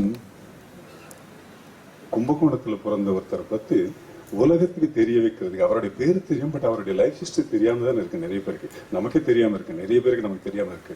but அந்த மாதிரி ஒரு ஒரு ரியல் லைஃப் ஹீரோ வச்சு ஒரு படத்தை எடுக்கணும்னு தோணுச்சு mister ஞானராஜசேகருக்கு. I really hats off to him because of this. இந்த கண்டென்ட் வந்து ஒரு படமா எடுக்கணும்னு தோணுச்சு அவருக்கு. அண்ட் அதே மாதிரி இந்த படத்தை அவ்வளவு ஆத்தென்டிக்கா லொகேஷன்ஸ் ஆகட்டும், அந்த பீரியட் அட்மாஸ்பியர் ஆகட்டும், காஸ்டியூம்ஸ் ஆகட்டும், ரவி அண்ட் வைஜி மாதிரி அந்த காலத்து நடிகர்கள் ஆகட்டும், எல்லாமே ஆத்தென்டிக்கா தான் இருக்கு. I appreciate everything involve in this film. And நீங்க எல்லாருமே இந்த படத்துக்கு வந்து நல்லா ப்ரமோட் பண்ணி ஆடியன்ஸுக்கு ரீச் ஆகிற மாதிரி பண்ணணும்னு நான் ரிக்வெஸ்ட் பண்ணிட்டு இருக்கேன். And I thank once again my young batch of producers and my director, my friend Mr. Lenin and Ramesh Nayakam and my co-artist, everybody and all of you. Thank you very much. Thank you. எல்லாருக்கும் வணக்கம். ஒரு கிட்டத்தட்ட ஒரு 2-3 வருஷமா Tamil directors எல்லாரோடையும் எனக்கு ரொம்ப ஒரு ஃப்ரெண்ட்லி, ஒரு அந்யோன்யமான ஒரு பழக்கம் இருக்கு. வெற்றிமாறன்லேருந்து, ராம்லேருந்து, கௌதம் மேனன்லேருந்து அடிக்கடி ஃபோன் பண்ணி ஏதாவது கேட்பாங்க, ரெஃபரன்ஸ் கேட்பாங்க, சம் ஃபிலிம் ஃபெஸ்டிவல் பற்றியோ இல்லை ஒரு ஆர்டிஸ்ட் பற்றியோ இல்லை வெளி மாநிலத்தில் இருக்கிற ஒரு ஆக்டர் பற்றியோ கேட்பாங்க. அதே மாதிரி தான் ராஜசேகரன் சாரும் ஞான ராஜசேகரன் சாரும் ஃபோன் பண்ணி நான் உங்கள் ஆஃபீஸ்லேருந்து உங்களை மீட் பண்ணணும் அப்படின்னாரு. வந்துட்டு கையில் அந்த ராமானுஜம் அவரோட பயோகிராஃபி கொண்டு வந்து என்கிட்ட கொடுத்துட்டு இதை நான் படமாக எடுக்கலாம் அப்படின்னோடனே இதில் யாரை போடலாம், ராமானுஜமா யாரு, மாதவன் ஏதோ பண்ணுறேன்னு சொன்னார், நான் உங்களுக்கு கண்டுபிடிச்சி சொல்கிறேன், அந்த இங்கிலீஷ் ஃபிலிம் பண்ணுறாங்களா இல்லையான்னு, இல்லை சித்தார்த் பண்ணுறேன்னு சொன்னார், அதுக்கப்புறம் அல்லு அர்ஜுன் வந்து இந்த ஃபோட்டோ மாதிரி இருப்பார் அப்படின்ட்டு உட்காந்து பேசிட்டு இருந்தோம். அதுக்கப்புறம் மெதுவாக சொன்னார், இந்த படத்தில் நீ நடிக்கணும் அப்படின்னாரு. அப்படியா அப்படின்னுட்டு நான் எதிர்பார்க்கவே இல்லை. பிகாஸ் ஒரு மாதிரி கன்சல்டன்ட் மாதிரி ஆயிட்டேன் நான் for all the directors. So திடீர்னு நான் நடிக்கணும் அப்படிங்கிறத எனக்கே மறந்து போச்சு. ஸோ ஒரு இதில் நடிக்கணும் அப்படின்னு சொல்லிட்டு ஃபோட்டோ காமிச்சாரு. உங்களை மாதிரியே இல்லை அவங்க, ஆனால் நீங்கள் நடிக்கணும், கொஞ்சம் வித்தியாசமான ஒரு ரோலாக இருக்கும் அப்படின்னு உடனே நான் வந்து சரின்னு சொன்னேன் நான். அதுக்கப்புறம் ஃபினான்ஷியல்ஸ் எல்லாம் ரொம்ப immediately it was all settle. உடனே யூஸ்வலாக வீட்டுக்கு போய் ஃபோன் பண்ணுவோம், பொண்ணு பார்த்துட்டு போகிற மாதிரிலாம் இருக்கும், அது மாதிரிலாம் இல்லை. சரி நான் பண்ணுறேன்னு சொன்னேன். அதுக்கப்புறம் யங் ப்ரொடியூசர்ஸ் இருக்காங்க, அவங்கள அனுப்புகிறேன். அதுக்கப்புறம் தான் தெரிஞ்சுது எனக்கு சச் இது வந்து கரெக்டான ஒரு அமால்கமேஷன் அப்படின்னு சொல்லலாம். யங்ஸ்டர்ஸோட எந்தூசியாசம் ஒரு பக்கம் இருக்கு, இன்னொரு பக்கம் பெரியவர்களோட விவேகமும் இருக்கு. இது ரெண்டும் சேர்ந்தா யாருமே அடிச்சுக்க முடியாது, அந்த மாதிரி ஒரு காம்பினேஷன் இருந்தா. ஸோ எல்லா பக்கத்தில் இருக்கிற பீப்புளோட சப்போர்ட்டும் இருக்கு. ஸோ ரொம்ப வித்தியாசமான ஒரு அனுபவமாக இருந்தது. அண்ட் எல்லாரும் ரொம்ப ஜென்ரலாக பேசினாங்க படத்தை பற்றி. But I have to tell about your family. எவ்வளோ ஹார்ட் ஒர்க் பண்ணியிருக்காங்க. சகுந்தலாவாக இருக்கட்டும், சிந்துவாக இருக்கட்டும், நந்திதாவாக இருக்கட்டும், அப்பா அவ்வளோ ஹார்ட் ஒர்க் பண்ணியிருக்காங்க. I don't think Mani sir படத்துக்கு கூட நாங்கள்லாம் கூட இவ்வளோலாம் ஒர்க் பண்ண மாட்டோம், ஏதோ போய் தலையை காமிச்சிட்டு வருவோம். அப்படி உயிரை கொடுத்து த ஹோல் ஃபேமிலி ஒர்க் பண்ணியிருக்காங்க. தேர் டெடிகேஷன் எவ்ரி திங். ஒரு உதாரணமான ஃபேமிலினா இப்படி தான் எடுத்துக்காட்டு அப்படின்ற மாதிரி அவங்களோட ஃபேமிலி இருந்தது. அதுவும் அத்தனை பேரும் சினிமா ஒரு படத்துக்காக ஒர்க் பண்ணுறது வந்து it was really really amazing. I think you are very lucky to have such a wonderful family. வீடு நல்லா இருந்தால் நாடு நல்லா இருக்கும். ஸோ வீடு அவ்வளோ சந்தோஷமா இருக்கிறதுனால, அவ்வளோ ப்ரொடக்டிவாக, அவ்வளோ எந்தூசியாஸ்டிக்காக இருக்கிறதுனால தான் அவரால் மறுபடியும் நல்ல முயற்சிகளை விடாமுயற்சியோட செய்யறதுக்கு அவருக்கு பெரிய சப்போர்ட்டிவாக இருக்காங்க. இந்த படத்தில் என்னோட கேரக்டரை பொறுத்த வரைக்கும் எப்படின்னா, சமீபத்தில் நான் நேத்திக்கு பெங்களூர்லேருந்து வந்துட்டு இருந்தேன். ஒரு லேடி பக்கத்தில் இருந்து அவங்க கேட்டது ராமானுஜம் எப்போ ரிலீஸ் ஆகுதுன்னு தான். I think she was a government ஆஃபீஸர்னு நினைக்கிறேன். கேட்டுட்டு இருந்தாங்க அவங்க.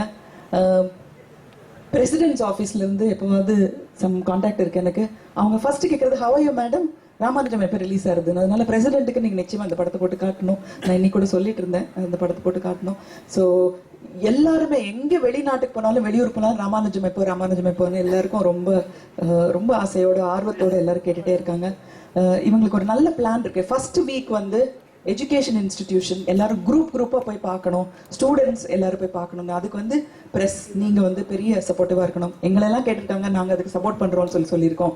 பட் எங்களை விட நிறைய பலம் உங்கள்கிட்ட தான் இருக்குது. ஸோ இதை வந்து தெரியப்படுத்துங்க. ஒரு கல்வி நிறுவனமும் எந்த கிளாஸாக இருந்தாலும் அவங்க குரூப்பாக சேர்ந்து ஒரு ஷோவும் மொத்தமாகவே புக் பண்ணி பார்க்கலாம். அப்படி ஒரு வாரம் அவங்க பார்த்தாலே இந்தியா முழுவதும் பார்த்த மாதிரி. ஏன்னா நாளைய தலைமுறையை ஆள போகிறவங்க அவங்க பார்த்தா போதும், the film will be such a success. அதனால இவங்களோட வினோதமான புதுமையான இந்த முயற்சிக்கு நீங்கள்லாம் வந்து நிச்சயமா ஹெல்ப் பண்ணணும். நாங்கள் எல்லாமே ஹெல்ப் பண்ணிட்டு இருக்கோம். எங்களோட அதிக பவர் இருக்கிற நீங்க நிச்சயமா ஹெல்ப் பண்ணணும். இந்த படத்துல என்னோட ரோல் எப்படி இருக்கும் அப்படின்னு எல்லாரும் கேட்டாங்க. நான் வந்து தெலுங்கு ஆந்திரா பக்கம் போனேன்னா ஒரு 10 படம் நல்ல படம் அப்படின்னு சொல்லி எல்லாரும் சொல்லுவாங்க. கேரளாவுக்கு போனா ஒரு 10 படம் ரொம்ப நல்ல படம் உங்களோடதும்பாங்க. கன்னடால ஒரு 10 படம் சொல்லுவாங்க. தமிழ்லையும் உங்களுக்கு நெஞ்சத்தை கிள்ளாதே, பாலைவனச்சோலை, குடும்பம் ஒரு கதம்பம், கோபுரங்கள் சாய்தில்லை, சிந்து பைரவி, அதுக்கப்புறம் மனதில் உறுதி வேணும் சொல்லிட்டே போவாங்க. என் புருஷன் தான் எனக்கு மட்டும்தான். ஆனா நான் ஒரு கணக்கு போட்டு வச்சிருக்கேன், ராமானுஜன் கணக்கு மாதிரி. என்னோட பெஸ்ட் 10 ஃபிலிம்ஸ்ல டெஃபினட்டா ஃபர்ஸ்ட் 5க்குள்ளேயே ராமானுஜன்ல என்னோட கேரக்டர் இருக்கும். அந்த மாதிரி ஒரு கேரக்டர் கொடுத்த உங்களுக்கு எங்களுடைய நன்றி. And what an effort. And we're all with you. ப்ரெஸ்ஸும் உங்களோட சேர்ந்து இந்த படத்தை மிகப்பெரிய வெற்றி அடையினா உங்க கையில தான் இருக்கு. இப்போ ப்ரமோஷன்ல தான் எல்லாமே இருக்கு.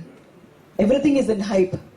அண்ட் ஒண்ணுமே இல்லாத படத்தை ஹைப் பண்ணும்போது இவ்வளவு விஷயம் இருக்கிற ஒரு படத்தை நிச்சயமா ஹைப்போட அதிகமான விஷயம் ஏதாவது இருந்தா நீங்க எல்லாரும் பண்ணணும். ஸோ இந்த படத்துக்கு காரணமா இருந்த producers, director and all my artist and the technicians எல்லாருக்கும், முக்கியமா கும்பகோணத்துல இந்த வெயில்ல எங்க கூட நடிச்ச கும்பகோணத்து மக்கள் எல்லாருக்கும் 1-2 பேர் மயக்கம் போட்டு கூட விழுந்தாங்க. அவங்க எல்லாருக்கும் கூட எங்களுடைய நன்றி. Thank you so much. தேங்க்யூ. எல்லா டிக்னிட்டரிஸ்க்கும் என்னோட வணக்கம். வந்திருக்கும் press and media friends, I am very happy to see you today. இது என்னோட ஃபர்ஸ்ட் ப்ரெஸ் கான்ஃபரன்ஸ் ஒரு அது ப்ரெஸ் மீட். ஸோ ஏதாவது தப்பாக பேசிட்டா அது உடனே எழுதிடாதீங்க, மன்னிச்சுக்கோங்க. இது எனக்கு இன்னும் ஒரு பெரிய கனவு மாதிரியே இருக்குது, இவ்வளோ பெரிய ஒரு பிரேக் அண்ட் டெபியூ கிடைக்கிறதுக்கு. அதுவும் என்னோட ஃபர்ஸ்ட் படமா நான் வந்து நம்ம தமிழ் மண்ணோட ஹீரோ கணிதமேதை சீனிவாசன் ராமானுஜனோட கேரக்டர் போர்ட்ரே பண்ணுறதுக்கு I thank the producers, Campus Cinemas, and the director for giving me this opportunity.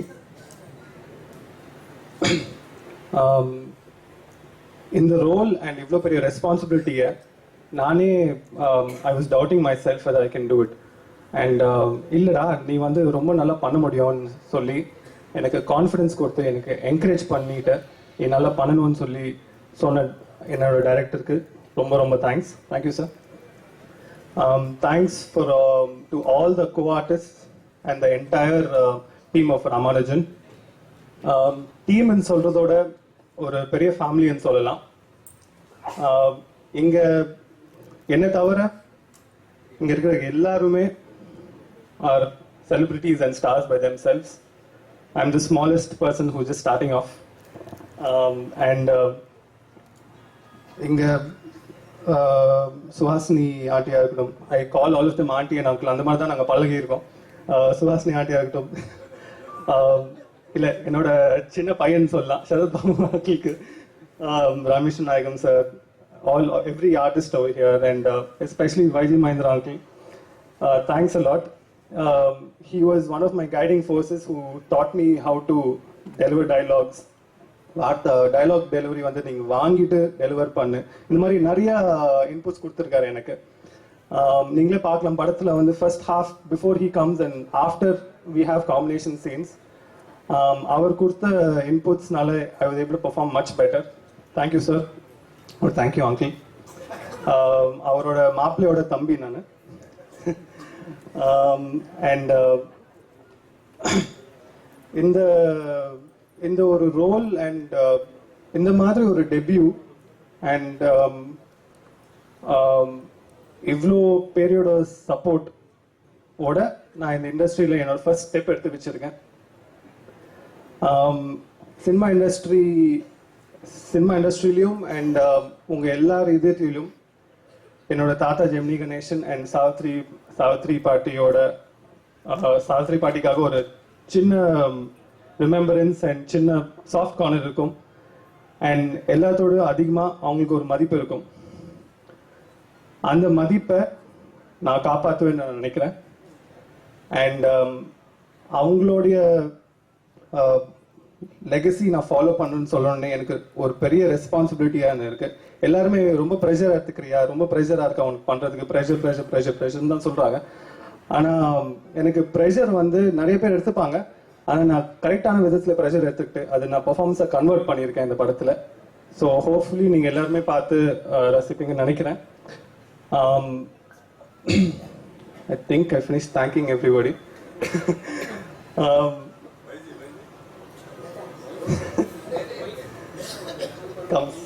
coming. And I miss my grandfather and grandmother. I never got to see my grandmother. But yes, my grandfather would have been very happy. நான் இப்போ அந்த லெகசியை நான் follow பண்ணுறேன்னு.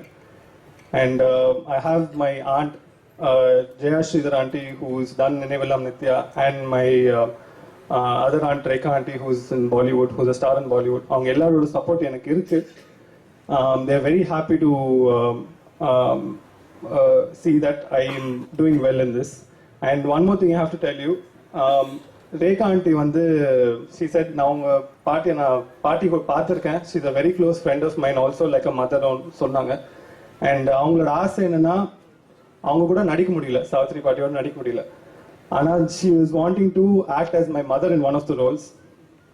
And அது வந்து ஞான் Rajasekaran sir சொல்லலாம் நினச்சேன், but அதுக்குள்ளே Suhasini aunty is already here as my mother, and what better mother can I have on screen. Thank you so much. நீங்கள் எல்லாரும் எப்படி என்னோட தாத்தா ஜெமினி கணேசன் and சாவித்ரி மாவை உங்கள் சொந்த ஃபேமிலியாக நினச்சி சொந்தம் கொண்டாடினீங்களோ அதே மாதிரி என்னையும் அதே ஃபேமிலியை சேர்த்துக்கிட்டு சொந்தம் கொண்டாடணும்னு ஆசைப்படுறேன். உங்கள் எல்லாரோடையும் சப்போர்ட், பிளெஸ்ஸிங்ஸ் அண்ட் கைடன்ஸ் வச்சு நான் கண்டிப்பாக இந்த இண்டஸ்ட்ரிக்கு I can give something back and keep their name flying high. Thanks for the opportunity again, sir. Thank you. Press நண்பருக்கும் வணக்கம். I need all your support, not only for myself, but for the film. Tamil cinema எதை நோக்கி போகுதுன்னு நினச்சி பார்க்கும்போது கண்டிப்பாக இந்த படம் வந்ததுக்கு அப்புறம் இதை நோக்கி தான் போகுதுன்னு நினைக்கிற மாதிரி நாங்கள் படம் எடுத்திருக்கோம். Supporters, thank you so much. நன்றி. அடுத்ததாக பாடகர் இருக்கிற மீடியாவிலேருந்து வந்திருக்கிற எல்லோருக்கும் என்னுடைய முதற்கண் வணக்கம். பல கேள்விகள், அதாவது ராமானுஜம் படத்தை வந்து இன்னைக்கு மக்கள் முன்னால் வைக்கும் பொழுது பல பேர் கேட்குற கேள்விகள் ரொம்ப சில விஸ்தரமான கேள்விகள் கேட்குறாங்க. சார், நான் மேத்தமெட்டிக்ஸில் ரொம்ப வீக்கு, மேத்தமெட்டிக்ஸே எனக்கு சரியாக தெரியாது, இந்த படத்தை பார்க்க முடியுமா, இப்படியெல்லாம் கேட்குறாங்க. அதாவது அப்புறம் இன்னொன்று வந்து ஒரு மேத்தமெட்டிஷியன் லைஃப் வந்து எப்படி சார் வந்து பாட்டெல்லாம் வரும், ஒருத்தர் கேள்வி. இன்னொருத்தர் கேள்வி வந்து ஒரு மேத்தமெட்டிக்ஸ் வந்து ரொம்ப கஷ்டமான போர் அடிக்கிற ஒரு சப்ஜெக்ட், அதை வச்சு நீங்கள் எப்படி வந்து ஒரு படம் வந்து இண்டஸ்ட்ரியாக டாக்குமெண்ட்ரி மாதிரி தான் நீங்கள் பண்ண முடியுன்ற மாதிரி எல்லாம் பலவிதமான கேள்விகள். அதாவது வந்து வழக்கமாக வந்து நான் அந்த பிரச்சனையை வந்து என்னுடைய தெரிந்த மாதிரி நான் ஹேண்டில் பண்ணிட்டு இருக்கேன். அதாவது வந்து எல்லாம் கேட்குற கேள்வி இந்த பயோகிராஃபி. இப்போ பயோகிராஃபி நான் விட்டு போனாலும் அது என்னை விட போகிறது இல்லை. ஏன்னா என்னை தேடி வந்த எல்லா ப்ரொடியூசர்ஸும் வந்து நான் ஒரு 4-5 ஸ்கிரிப்ட் நான் தயார் பண்ணி வச்சுருக்கேன், வேறு ஜானர் ஸ்கிரிப்ட்ஸ் எல்லாம் வந்து கேட்குறாங்க. ரொம்ப பிரமாதமாக இருக்குது சார், ரொம்ப நல்லா இருக்குது சார், திரைக்கதையெல்லாம் நல்லா பண்ணியிருக்கீங்க அப்படின்னு ஒன்று முடிச்சுட்டு என்னங்க இது ஆரம்பிக்கலாங்களா அப்படின்னும் பொழுது இதான் பயோகிராஃபி இருக்குமா சார் உங்கள்கிட்ட? அது என்ன வந்து பயோகிராஃபி தான் நான் வந்து எடுப்பேன் அப்படின்ற மாதிரி டைப்பில் நான் எழுதிட்டுருக்கேன். அதனால் பயோகிராஃபின்றது அது வந்து நான் நினைக்கிறேன் உலகத்தில் பார்த்தீங்கன்னா அதிகமான படங்கள் எடுக்கப்படுறது பயோகிராஃபி அடிப்படையாக வைத்து தான். ஹாலிவுட்லாம் பார்த்தீங்கன்னாக்கா எல்லாம் வந்து செகண்ட் வேர்ல்டு வாரில் ஒரு சின்ன கேப்டனாக இருப்பான், சின்ன சின்ன கதாபாத்திரங்களை வந்து கொஞ்சம் ஸ்டடி பண்ணி அதை பெருசாக பண்ணி சினிமாவை எடுக்கிறாங்க. ஆனால் அது வந்து ஏதோ ஒரு உண்மையாக நடந்த ஒரு சம்பவம், உண்மையான ஒரு கதாபாத்திரம், இப்படி தான் உலகம் முழுக்க வந்து சினிமா எடுக்கப்பட்டிருக்குது.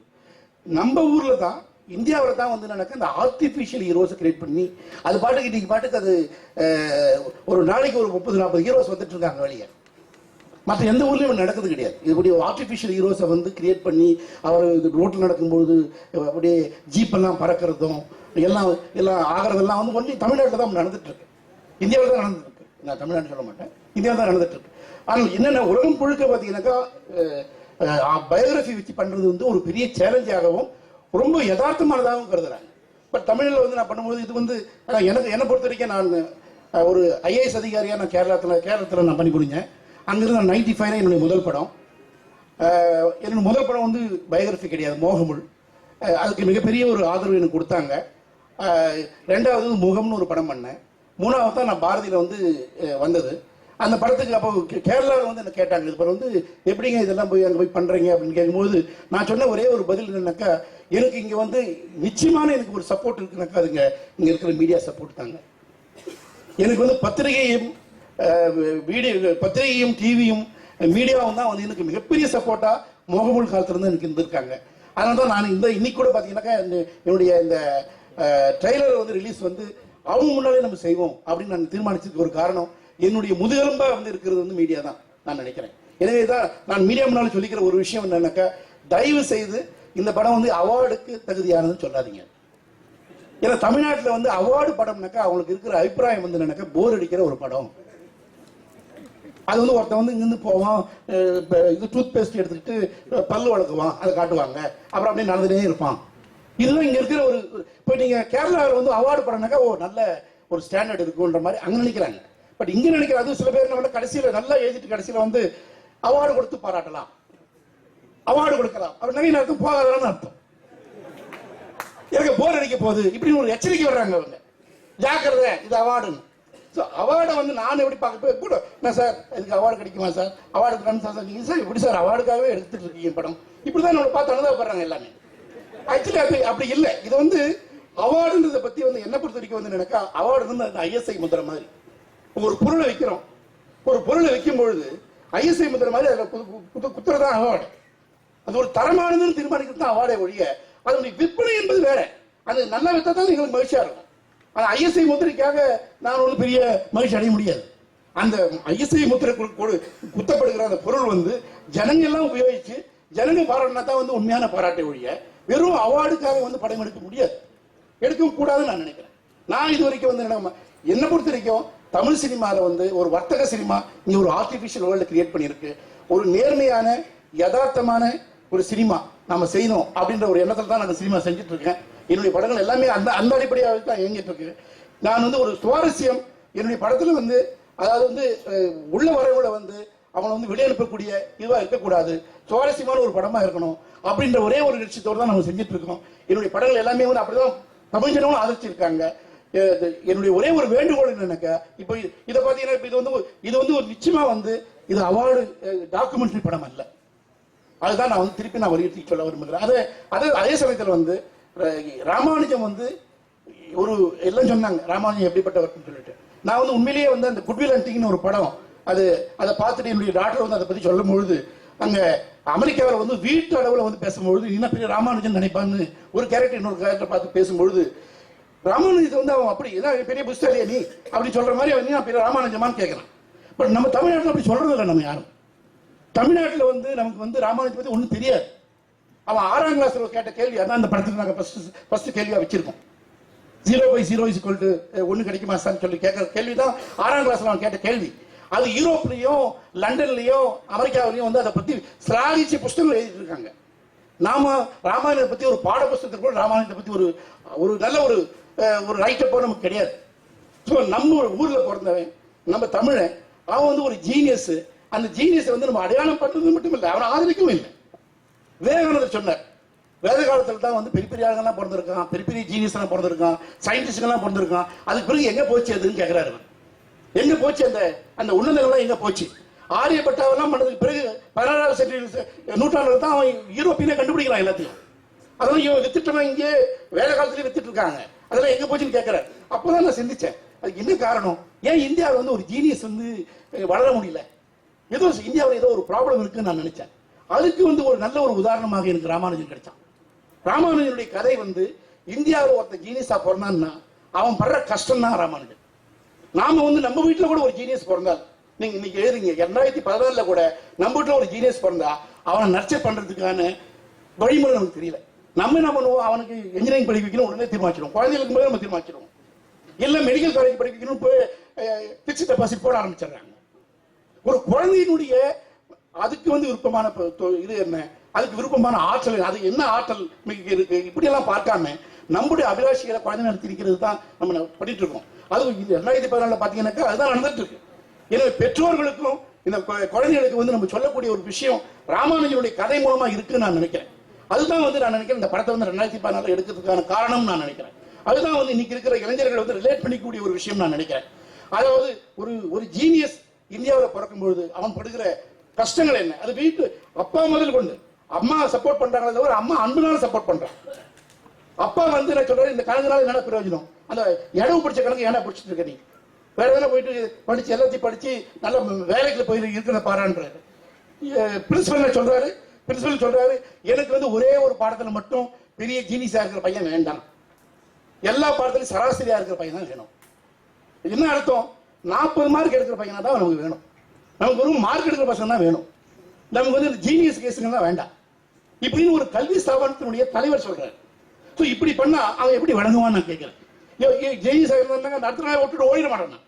சரி அப்படியும் ஒருத்தன் நிக்கிறான்னு வச்சுங்க, அவனுக்கு கூட கல்யாணம் பண்ணி வச்சுருவாங்க, வீட்டுல எல்லாம் பண்ணி சொல்லுவாங்க. ஒரு பையன் சார் அவன் பையன் ஒரு மாதிரி சரியில்லைங்க, ஏதாவது ஒரு மாதிரி போயிட்டு இருக்காங்க, அவன் மியூசிக்ல இருப்பான் இல்ல வேற என்ன ஒரு இதுல எக்ஸ்ட்ரானரியா இருப்பான். ஆனா ஊருக்காரர் என்ன பண்ணுவாங்க, ஒரு மாதிரி இருக்கான் சார் அவன் கொஞ்சம் பைத்திய மாதிரி இருக்கு சார் அப்படின்னு. அப்போ ஒருத்தர் சொல்லுவார், ரொம்ப கொஞ்சம் வயசான சொல்லுவார், பாருங்க அதெல்லாம் ஒண்ணு இல்லைங்க, ஒரு கல்யாணம் ஒண்ணு வச்சு சரியா போயிடும், ஒரு கல்யாணத்தை பண்ணி வைங்க பையன் பாருங்க மாறிடாம பாருங்க. என்ன அர்த்தம்னாக்கா அவன் மேல ஒரு குடும்ப சுவையும் இதெல்லாம் மிளகா சட்னி எல்லாத்தையும் போட்டிங்கன்னு வச்சுங்க, என்ன அவன் ஜீனியஸாவது பண்ணாங்கட்டியாவது அவன் ஒரு வழியா அவன் வந்து சாதாரண ஆளா அவனை ஆக்கிடுவாங்க. ஸோ இப்படி ஒரு சராசரித்தனத்தை வந்து நாம வந்து வளர்த்துட்டு இருக்கோம். நம்முடைய சமூகத்தில் வந்து சராசரித்தனங்கள் தான் பாராட்டப்படுகின்றன, சராசரித்தனங்கள் தான் சாதாரணமாக கருது ரொம்ப நார்மல் நினைக்கிறாங்க. இது மாதிரி எக்ஸ்ட்ராடினரி டேலண்ட் வந்து ரொம்ப அநியாயமா நினைக்கிறாங்க, அது வந்து ஏதோ அபரேஷன் நினைக்கிறாங்க, அது ஏதோ ஒரு குற்றம் நினைக்கிறாங்க. இப்படிப்பட்ட சொசைட்டி எப்படிங்க ஒரு ஜீனியஸ் இருக்க முடியும்? அதுக்கு வந்து அற்புதமான ஒரு உதாரணம் ராமானுஜன். அந்த எத்தனைக்கும் பார்த்தீங்கன்னாக்கா அந்த சமயத்தில் வந்து எல்லாரும் வந்து அவனை ஆதரிக்கிறதுக்காக முன் வராங்க, ஆனால் யாரும் ஆதரிக்கிறது இல்லை. ஸோ அது எப்படி, அது வந்து ஒரு சுவாரஸ்யமான ஒரு கதை தான் நான் சொல்லுவேன். இந்த படத்தை வந்து ஒரு விறுவிறுப்பாக தான் இருக்கும். இது வந்து எந்த விதமான டாக்குமெண்ட்ரி டச் அந்த படத்தில் கிடையாது. இதெல்லாம் இதனுடைய எலமெண்ட்ஸ் எல்லாம் பார்த்தீங்கன்னா இது வந்து இந்த குரு ஆகட்டும், இது நாங்கள் செலக்ட் பண்ண நடிகர்கள் ஆகட்டும், நான் ஒன்று மட்டும் நான் ரொம்ப சொல்றதுக்கு ஆசைப்படுறேன்.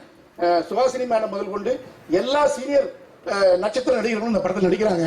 அவங்களுக்கு வந்து இது வந்து அவங்களுக்கு வழக்கமான நீங்க தமிழ் சினிமாவில் வந்து இப்படிப்பட்ட ஒரு நடிகரை உபயோகிக்கும் பொழுது அதிகமான ஸ்பேஸ் அவங்களுக்கு கொடுப்பாங்க சினிமாவில்.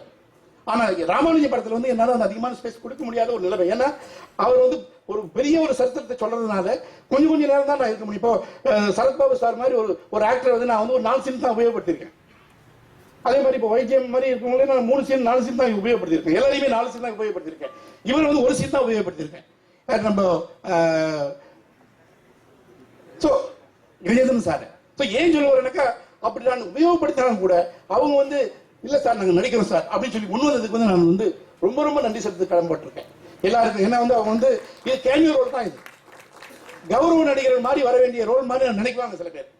இதில் என்னங்க இது எனக்கு ஒரு இம்பார்ட்டன்ஸே இல்லையே அப்படின்னு யாருமே அவங்க சொல்லலை. ஏன்னா வந்து ராமானுஜன் மேல கதை போறதுனால நீங்க எல்லாம் ஒரு இம்பார்ட்டன்ட் இல்லைன்ற மாதிரி நினைச்சிட கூடாது. நான் என்ன சொல்றேன்னாக்கா இப்படிப்பட்ட ஒரு அணுகுமுறை, அதாவது கதாபாத்திரம், அதாவது கதைக்கு தேவையான ஒரு கதாபாத்திரங்களாக அவங்க வந்தாங்க. அதுக்கு வந்து நான் நிச்சயமா வந்து அவங்களுக்கு எல்லாருக்கும் நான் நன்றி சொல்றதுக்கு கடமைப்பட்டிருக்கேன். சுஹாசினி மேடத்தை பொறுத்த வரைக்கும் இந்த படத்துல அவங்க தான் மெயின் கதாநாயகி. அவங்க தான் என்ன பொறுத்த வரைக்கும் வந்து என்னக்கா இந்த ராமானுஜனுடைய வாழ்க்கையில் ஒரு சூட்சம் ஒன்று இருக்கு. அதாவது எக்கச்சக்கமா அன்பு செலுத்துகிற ஒரு அம்மா, அவருடைய டேலண்ட்டை மதிக்கிற அம்மா, ஆனால் அதே சமயத்தில் ஓவர் பொசசிவ் இருக்கிற ஒரு அம்மா, மனைவியே எதிரியா நினைக்கிற அம்மா. அவங்க நான் நினைக்கிறேன் முதல்ல கொஞ்சம் தயங்கினேன். அதாவது ஒரு வில்லி எலமெண்ட் எல்லாம் இருக்கு, இது நம்ம இவங்க வேற ஏதாவது சாதாரண நடிகைகள் நினைக்கிறாங்க, அதாவது வந்து எப்படி வில்லி மாதிரி வருமோ அப்படின்னு நம்ம நினைப்பாங்க. அவங்க அதை பத்தி ஒண்ணுமே கவலைப்பட ஒரு அதை பத்தி ஒரு நிமிஷம் கூட நான் சொல்லலை என்கிட்ட. அது வந்து நான் நினைக்கிறேன் இந்த படத்துல வந்து அவங்க வந்து ஒரு ரேஞ்ச் ஆஃப் அந்த ஒரு இதை காட்டியிருக்காங்க. அதுதான் நான் நினைக்கிறேன் இது வந்து ஒரு மைல்கல்லாக இருக்கும் அவங்களுடைய நடிப்பு நான் நினைக்கிறேன் இதுல. அதே மாதிரி நேர்கள் ரவி வந்து அவர் இது வரைக்கும் அவருடைய தலையை மொட்டடிச்சதே கிடையாது. இந்த படத்துக்கு தான் மொட்டடிச்சிருக்காரு அவர். இல்ல அது வந்து நிச்சயமா வந்து இந்த படத்தினுடைய இந்த ராமாயணம் படத்துக்காக வந்து அவர் செஞ்ச ஒரு எக்ஸாம் தான் நான் நினைக்கிறேன். அது வந்து ஒரு எனக்கு கொடுக்குற ஒரு மரியாதையாக நான் நினைக்கிறேன். இப்படி ஒவ்வொருத்தரும் பத்தி நம்ம சொல்லிட்டே போகலாம். அதே மாதிரி அபிநய் வந்து ஒரு சட்டில் ஆக்டிங்காக நான் தேடும்பொழுது ஒரு தெலுங்கு படத்தினுடைய ஒரு ஸ்டில்லை பார்த்துட்டு தான் நான் முடிவு கட்டேன். இது இந்த கண்ணு கரெக்டா இருக்கு, இந்த முகம் நல்லா இருக்கு அப்படின்னு சொல்லிட்டு தான் அவரை வர வச்சுட்டு அவர் ஒரு ஆடிஷன் கொடுத்துட்டு பார்த்தபொழுது பார்த்தோம்னா நீங்க செலக்டட்னு சொன்ன பிறகுதான் வந்து அவர் வந்து ஜெமினி சாவித்திரியுடைய பேரனே எனக்கு தெரியும். அதுக்கு முன்னாடி எனக்கு தெரியாது. எனவே அவரை பொறுத்த வரைக்கும் வந்து ஒரு சட்டில் ஆக்டிங் வந்து நல்லா இந்த படத்தினுடைய ராமானுஜன் கதாபாத்திரத்துக்கு பொருத்தமா இருப்பான்னு நான் நினைக்கிறேன். ஸோ இப்படி இந்த படத்தினுடைய இது எல்லாமே அதே மாதிரி பாமா வந்து ரொம்ப அற்புதமா அந்த படத்தில் பண்ணியிருக்காங்க. அவங்க தான் வந்து மனைவியா நடிச்சிருக்காங்க. அவங்களால இன்னைக்கு வர முடியல, அவங்களுக்கு வேற ஏதோ ஒரு சின்ன கண்ணு ஆபரேஷனுக்காக அவங்களுக்கு இன்னைக்கு வர முடியாத போயிடுச்சு. பட் அதை நான் ஜூரியா இருக்கும்போது ஒரு சினிமாவில் நான் அவங்களை பார்த்தேன். ரொம்ப வந்து சுட்டி பெண்ணா நடிச்ச ஒரு இது. அதே வந்து திடீர்னு வந்து ஒரு கல்யாணத்துக்கு பிறகு பெண்கள் வந்து அப்படியே திடீர்னு மாறுற ஒரு தன்மை உண்டு. அதாவது கல்யாணத்துக்கு முன்னாடி ரொம்ப சுட்டி பெண்ணா இருப்பாங்க, கல்யாணத்துக்கு முன்னால பெரிய ரொம்ப பெரிய பெண் மாதிரி பிஹேவ் பண்ணுவாங்க. அந்த பிஹேவியரை வந்து ரொம்ப 4 சீன்ல சொல்லணும் அப்படி ஒரு நிலைக்கு அவன் நான் காஸ்ட் பண்ணோம். பட் அவங்க ரொம்ப அற்புதமா நடிச்சிருக்காங்க. இப்படி எல்லாருமே நான் சொல்லிட்டே போகலாம். எல்லாம் வந்து இது வந்து ஒரு எல்லாருக்குமே வந்து அது மட்டும் இல்லை, இந்த படத்தினுடைய டெக்னீஷியன்ஸ் பற்றி நான் சொல்லணும். முதல்ல ரமேஷ் விநாயகம் வந்து இந்த படத்துக்கு வந்து என்னை பொறுத்த வரைக்கும் ரமேஷ் விநாயகத்தினுடைய திறமை இது வந்து உலகம் கண்டுகொள்ளப்படவே இல்லைன்னு எனக்கு ரொம்ப வருத்தம் உண்டு. ஏன்னா வந்து நாங்கள் வந்து முதல்ல இந்த படத்துக்கு யார் மியூசிக் போடணும்னு நினைச்ச பொழுது லெனின் சார் சொன்னார், இது வந்து நம்ம மிஸ்டர் நரசிம்மனை கேட்டு பார்க்கலாம், ஏன்னா இந்த படத்துக்கு வந்து அப்படிப்பட்ட ஒரு டோன் கிடைக்கும் அப்படிங்கும்போது நரசிம்மன் சார் கேட்டோம். அவர் நரசிம்மன் சொன்னார், பிறகு நான் வந்து கொஞ்சம் ட்ரை பண்ணேன், அது சரியா வரல. பட் ரமேஷ் விநாயகன் ஒருத்தர் ரொம்ப டேலண்டட் பர்சன் ஒருத்தர் இருக்காரு, நீங்க அவர் கான்டாக்ட் பண்ணுங்கன்னு சொன்னது வந்து அது வந்து அவருடைய மகத்துவத்தை காட்டுதுன்னு நான் நினைக்கிறேன். இதுவரைக்கும் யாராவது ஒருத்தர் வந்து ஒரு சான்ஸ் கொடுக்க போய் அவர் நான் இல்லைங்க ஆளு, நீங்க வேற ஒருத்தர் இருக்காருன்னு சொல்லி இவர் அனுப்பினார். ஆனால் அன்னைக்கு இருந்து நான் பாக்குறேன் இவர்கிட்ட இவர் அயன் பண்றது ரொம்ப பெரிய கஷ்டம். இவர் இன்னொரு ராமாயணம் தான் பிஹேவ் பண்ணார். அதாவது அழகாரு, திடீர்னு வந்து ஒரு மாதிரி இங்கேயோ மிதக்கிறாரு. ரமேஷ் விநாயகம் வந்து ஒரு மாதிரி ஏதாவது வந்து அந்த ராமாயணனுடைய எலமெண்ட் இப்போ இல்லாத இருக்கு நீங்க. ஸோ அதனால வந்து அவர் ஒரு அற்புதமான இதுல வந்து அந்த கர்நாடக சங்கீதமும் இந்த வெஸ்டர்னையும் கலந்து அவர் அந்த பாசுரத்தை பாடியிருக்கார், பாசுரத்தை வந்து இசையமைச்சிருக்காரு. நான் நினைக்கிறேன் ரொம்ப எனக்கு நான் ரொம்ப பெருமையாக நினைக்கிற ஒரு கம்போசிஷன் இது. ஏன்னா வந்து நிற்பதுவே நடப்பதுவே எப்படி பாரதிக்கு ஒரு பெரிய பெருமையை கொடுத்துச்சோ அது மாதிரி வந்து விண்கடந்த ஜோதியாய் அப்படி திருமழிசை ஆழ்வாருடைய பாசுரம் எனக்கு இந்த படத்தை வந்து படத்தில் வந்து ஒரு முக்கியமான ஒரு இதுவாக இருக்கும். அது வந்து மிகப்பெரிய அளவில் அது போய் சேரும்னு நான் நினைக்கிறேன். அதே மாதிரி இந்த பாட்டும் ஃபர்ஸ்ட் பாட்டு, அதாவது நாராயணா நாராயண பாட்டு வந்து இந்த படத்துக்கு எல்லா பாட்டையுமே வாலி தான் எழுதணும்னு நாங்கள் ஆசைப்பட்டோம். அவர் வாலி சார்கிட்ட கொடுத்த போது முதல் பாட்டை மட்டும் எழுதி தந்தார். ரெண்டாவது பாட்டுக்கு நாங்கள் எல்லாம் அட்வான்ஸாக கூட பே பண்ணிட்டோம். ஆனால் வந்து அதுக்கு முன்னே அவர் வந்து அந்த ரெண்டாவது பாட்டை எங்களுக்கு எழுதி தராமலேயே அவர் இறந்துட்டார். அதுக்கு அப்புறமா வந்து நாங்கள் நாமுத்துக்குமார் கிட்ட சொல்லி அவர் வந்து ரொம்ப மகிழ்ச்சியா வந்து இல்லை சார் வாலி இடத்துல நீங்கள் என்னை வச்சு பார்த்ததே பெரிய விஷயம் சொன்னார். அவருக்கும் என்னுடைய நன்றி நான் தெரிவிச்சுக்கிறேன். ஸோ இப்படி எல்லாருமே, அதாவது இது மாதிரி ஒரு படங்கள் எடுக்கும்போது நான் பாரதியிலும் பார்த்தேன், இவன் பெரியார்லையும் பார்த்தேன், எல்லா படங்களையும் நான் பார்க்குறேன். அதாவது வந்து தமிழ்நாட்டில் வந்து நம்ம நினைக்கிறது இதெல்லாம் ஆதரவு இல்லைன்னு நினைக்கிறோம், அது பொய்யே நான் நினைக்கிறேன். இப்படிப்பட்ட இதுக்கு வந்து மிகப்பெரிய ஆதரவாளர்கள் இருக்காங்க, ஆனால் எல்லாம் ஒன்றா சேர்றது இல்லை. அதான் என்னுடைய இந்த படத்துக்கெல்லாம் ரசிகர்கள் எல்லாம் தமிழ்நாட்டில் நிறைஞ்சிருக்காங்க. என்னை பொறுத்த வரைக்கும் மலையாள ரசிகர்களை விட தமிழ்நாடு ரசிகர்கள் வந்து மேம்பட்டவர்கள் நான் நினைக்கிறேன். மலையாளத்தில் வந்து நீங்க பார்த்தீங்கன்னா அங்கேயும் அடூர் கோபாலகிருஷ்ணன் படம் ஒன்றும் அப்படி ஒன்றும் 25 வீக்ஸ் எல்லாம் ஓடுறது கிடையாது, அது 2 நாள் தான் ஓடுதாங்க. ஆனால் என்ன ப்ராப்ளம்னாக்கா அங்கே வந்து அந்த ஒன்று சேர்ந்து அந்த படத்தை வந்து அவங்க அப்ரிஷியேட் பண்றதுல வந்து அவங்க ஒன்று சேர. இப்போ எங்க தமிழ்நாட்டை பொறுத்த வரைக்கும் வந்து என்னக்கா துண்டு துண்டா இருக்கிறதுனால இவங்கெல்லாம் ஒன்னா சேரத்துக்கு அந்த படம் 3 வாரம் ஒன்னா தான் அவங்க ஒன்னா சேர முடியும். அதுவே படத்தை எடுத்துடுறாங்க இன்னைக்கு இருக்கிற நிலைமையில. ஸோ இதெல்லாம் இங்கே டிலே தான் ஆகுது தவிர நமக்கு அது போல ரசனையாளர்கள் இல்லைன்னு நான் சொல்ல முடியாது. ஏன்னா தமிழ் சினிமாவில் வந்து இது வரைக்கும் வந்த வித்தியாசமான படங்கள் எல்லாத்தையும் அங்கீகரிச்சிருக்காங்க தமிழ் ஜனங்க. அந்த நம்பிக்கை எனக்கு இருக்கு. ராமாயணம் வந்து நிச்சயமா அவங்க அங்கீகரிப்பாங்க, இதுக்கு வந்து கண்டிப்பா வந்து ஆதரிப்பாங்கன்னு எனக்கு நம்பிக்கை இருக்கு. அது அடுத்து வந்து நான் சொல்ல வேண்டியது நம்ம லெனின் சார். இப்போ என்னுடைய படத்துக்கு லெனின் சாருக்கு ரொம்ப, அதாவது நான் படத்தை பற்றி திங்க் பண்ணும் பொழுதே வந்து அவரோடு சேர்ந்து தான் நான் திங்க் பண்றேன். ஏன்னா என்னுடைய எல்லா படத்துக்கும் அவர் தான் எடிட்டர். அது எனக்கு வந்து அது மட்டும் இல்லை, அவர் லெனின் சாரினுடைய கான்ட்ரிபியூஷன் டு தி ஃபில்ம். நான் வந்து அது வந்து எடிட்டிங்ன்றது வந்து ஜஸ்ட் ஒரு கட்டிங் அண்ட் பேஸ்டிங் கிடையாது. எடிட்டிங் என்றது வந்து ஆக்சுவலி வந்து அந்த படத்தினுடைய ஓட்டத்துக்கான கான்ட்ரிபியூஷன். அது படத்தினுடைய இப்போ எல்லாம் நினைச்சிருக்காங்க ஃபாஸ்ட் கட்டிங் தான் சார் இன்னைக்கு எடிட்டிங். அது கிடையாது. எடிட்டிங் ஃபாஸ்ட் கட்டிங் கிடையாது. எடிட்டிங் வந்து படத்தினுடைய ஓட்டத்துக்கு வந்து அவர் என்ன கான்ட்ரிபியூட் பண்றாரு. படத்துல வந்து சொல்ல ஒரு டைரக்டருடைய பெர்ஸ்பெக்டிவ் வந்து ஒரு எடிட்டர் வந்து எப்படி தனக்கிட்ட எடுத்துக்கிட்டு அது வழியா போறார். அதுதான் வந்து நான் நினைக்கிறேன் எடிட்டிங் கிரேட்னஸ் நான் நினைக்கிறேன். அது லெனினுக்கு நான் அவர்கிட்ட எனக்கு வரணும், அவ்வளவுதான் ஒழிய நான் அவரை பத்தி அது அதுக்கு மேலே நான் பேசுறது நான் விரும்பல. அப்புறம் கிருஷ்ணமூர்த்தி, கிருஷ்ணமூர்த்தி பத்தி உங்களுக்கு எல்லாரும் தெரியும், ஒரு கிரேட் பெயிண்டர். அந்த பெயிண்டராக இருந்து டர்ன்ட் ஆர்ட் டைரக்டர். ரொம்ப பெரிய பெரிய படங்கள்லாம் பண்ணியிருக்காரு, அவார்டுகளை பல முறை வாங்கியிருக்காரு. அவர் தான் இந்த கும்பகோணம் இது மாதிரியான ஒரு பேக்ரவுண்ட்ல ஒரு இது மாதிரியான ஒரு என்வாயர்மெண்ட் வந்து கிரியேட் பண்ணனாக்கா அவர் தான் வந்து ஒரு சரியானவராக இருப்பார் நாங்கள் நினைச்சோம். அவர் எங்களுக்கு வந்து அவருடைய இதை நீங்க பார்க்கலாம், படத்தில் பார்க்கலாம். அதுக்கு அடுத்தபடியா வந்து இந்த மூடை வந்து கிரியேட் பண்றதுக்கு வந்து இன்னொரு முக்கியமான ஒரு கேமராமேன் சன்னி ஜோசப் வந்து அவரும் வந்து இன்னொரு ராமானுஜன் தான். ரொம்ப டேலண்டட் பர்சன். பட் அவ்வளோ பெரிய ஒன்றும் அங்கீகாரம் அவர் கிடைக்கல. இந்த படத்தில் ஏராளமான ராமானுஜன் இருக்காங்க.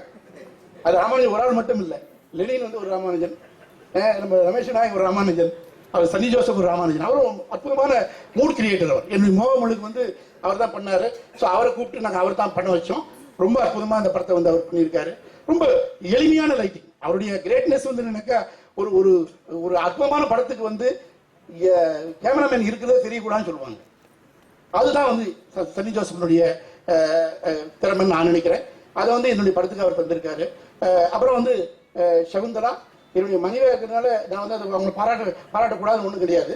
நிச்சயமா வந்து அவங்க வந்து ரிசர்ச் எல்லாம் பண்ணி இந்த படத்துக்கு வந்து ஒரு பெரிய கான்ட்ரிபியூஷன் பண்ணாங்க. ஸோ இல்லைங்க திட்டுவாங்க இருந்தாலும் அதுக்காக இல்லைங்க, அந்த கிளாரிஃபிகேஷன். ஸோ ரொம்ப சுமூகமான குடும்பம் தான் நம்முடைய குடும்பம். ஸோ அதில் ஒன்றும் பிரச்சனை இல்லை ஒன்றும் கிடையாது. ஸோ அதனால ஸோ அவர் இது பண்ணாங்க. அது மட்டும் இல்லை, இதில் வந்து மேக்கப் பண்ணவங்க இதில் எல்லாருமே வந்து ஒரு வித்தியாசமான, அதாவது தமிழ் சினிமாவினுடைய சூழலில் வந்து இன்னைக்கு வந்து எல்லா படத்தையும் ஒரே மாதிரியான கேமரா, ஒரே மாதிரியான ப்ரொடக்ஷன் குரூப் தான் இருக்கு. ஆனால் நம்ம கிட்ட வரும்பொழுது வந்து அவங்க வித்தியாசமாக செயல்படுறாங்க.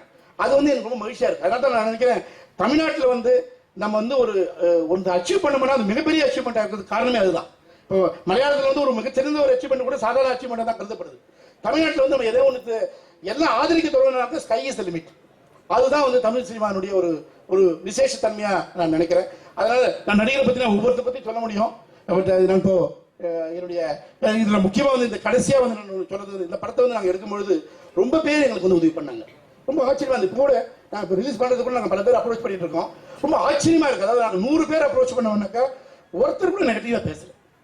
100 பேரும் வந்து இதுக்கு வந்து ஆதரிக்கிறோம், இது ஆதரிக்க வேண்டிய படம். அதாவது நான் ஒன்றும் இல்லை, திருச்சியில் போயிட்டு நான் வந்து ஒரு ரோட்டரி கிளப்ல பேசினேன். நான் என்ன சொன்னேன்னாக்கா அது உங்களுக்கு நான் சொல்ல விரும்புறேன். அதாவது இன்னைக்கு இருக்கிற இளைஞர்கள் அதிகமாக யூஸ் பண்ற ஏடிஎம் அண்ட் பாஸ்வேர்டு, இது வந்து ராமானுஜன் காரணம் எவ்வளவு பேருக்கு தெரியும்? ஏடிஎம் அண்ட் பாஸ்வேர்டை வந்து இன்னைக்கு இருக்கிற கிரிப்டாலஜின்ற ஒரு அதுதான் அது வந்திருக்கு. அதனுடைய அடிப்படையே வந்து ராமானுடைய எண்கணிதம் தான். எண்கணிதத்தை அடிப்படையாக வைத்து செய்யப்பட்ட ஆராய்ச்சியுடைய விளைவுதான் இது. உலகம் சொல்றான், நமக்கு யாருக்கும் தெரியாது.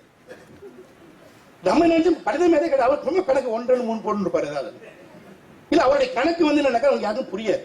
அதுதான் ப்ராப்ளம். அதனால தான் அது பாப்புலர் ஆகல. Is not doing any popular mathematics கிடையாது.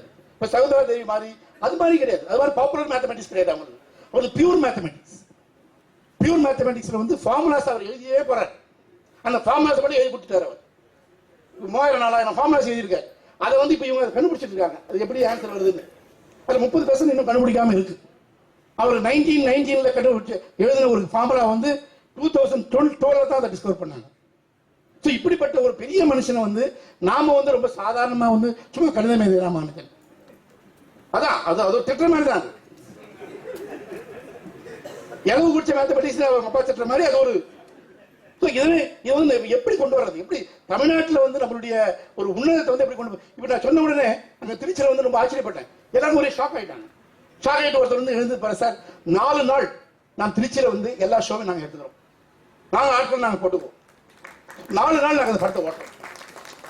ஃபர்ஸ்ட் 4 டேஸ் நாங்கள் எடுத்துக்கிறோம்னு சொல்லிட்டு அவர் எம்எம்எம் கல்லூரியினுடைய அந்த இவர் எழுதி சொன்ன போது இது ரொம்ப மகிழ்ச்சியா இருந்தது.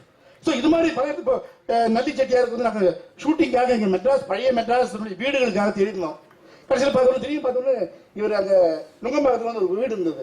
அது நல்லியினுடைய அட்வர்டைஸ்மெண்ட், நல்லி செட்டியாருடைய டைப்பாக இருக்கும் வீடு இருக்குன்னு சொல்லிட்டு அவர் போய் கேட்டோம்.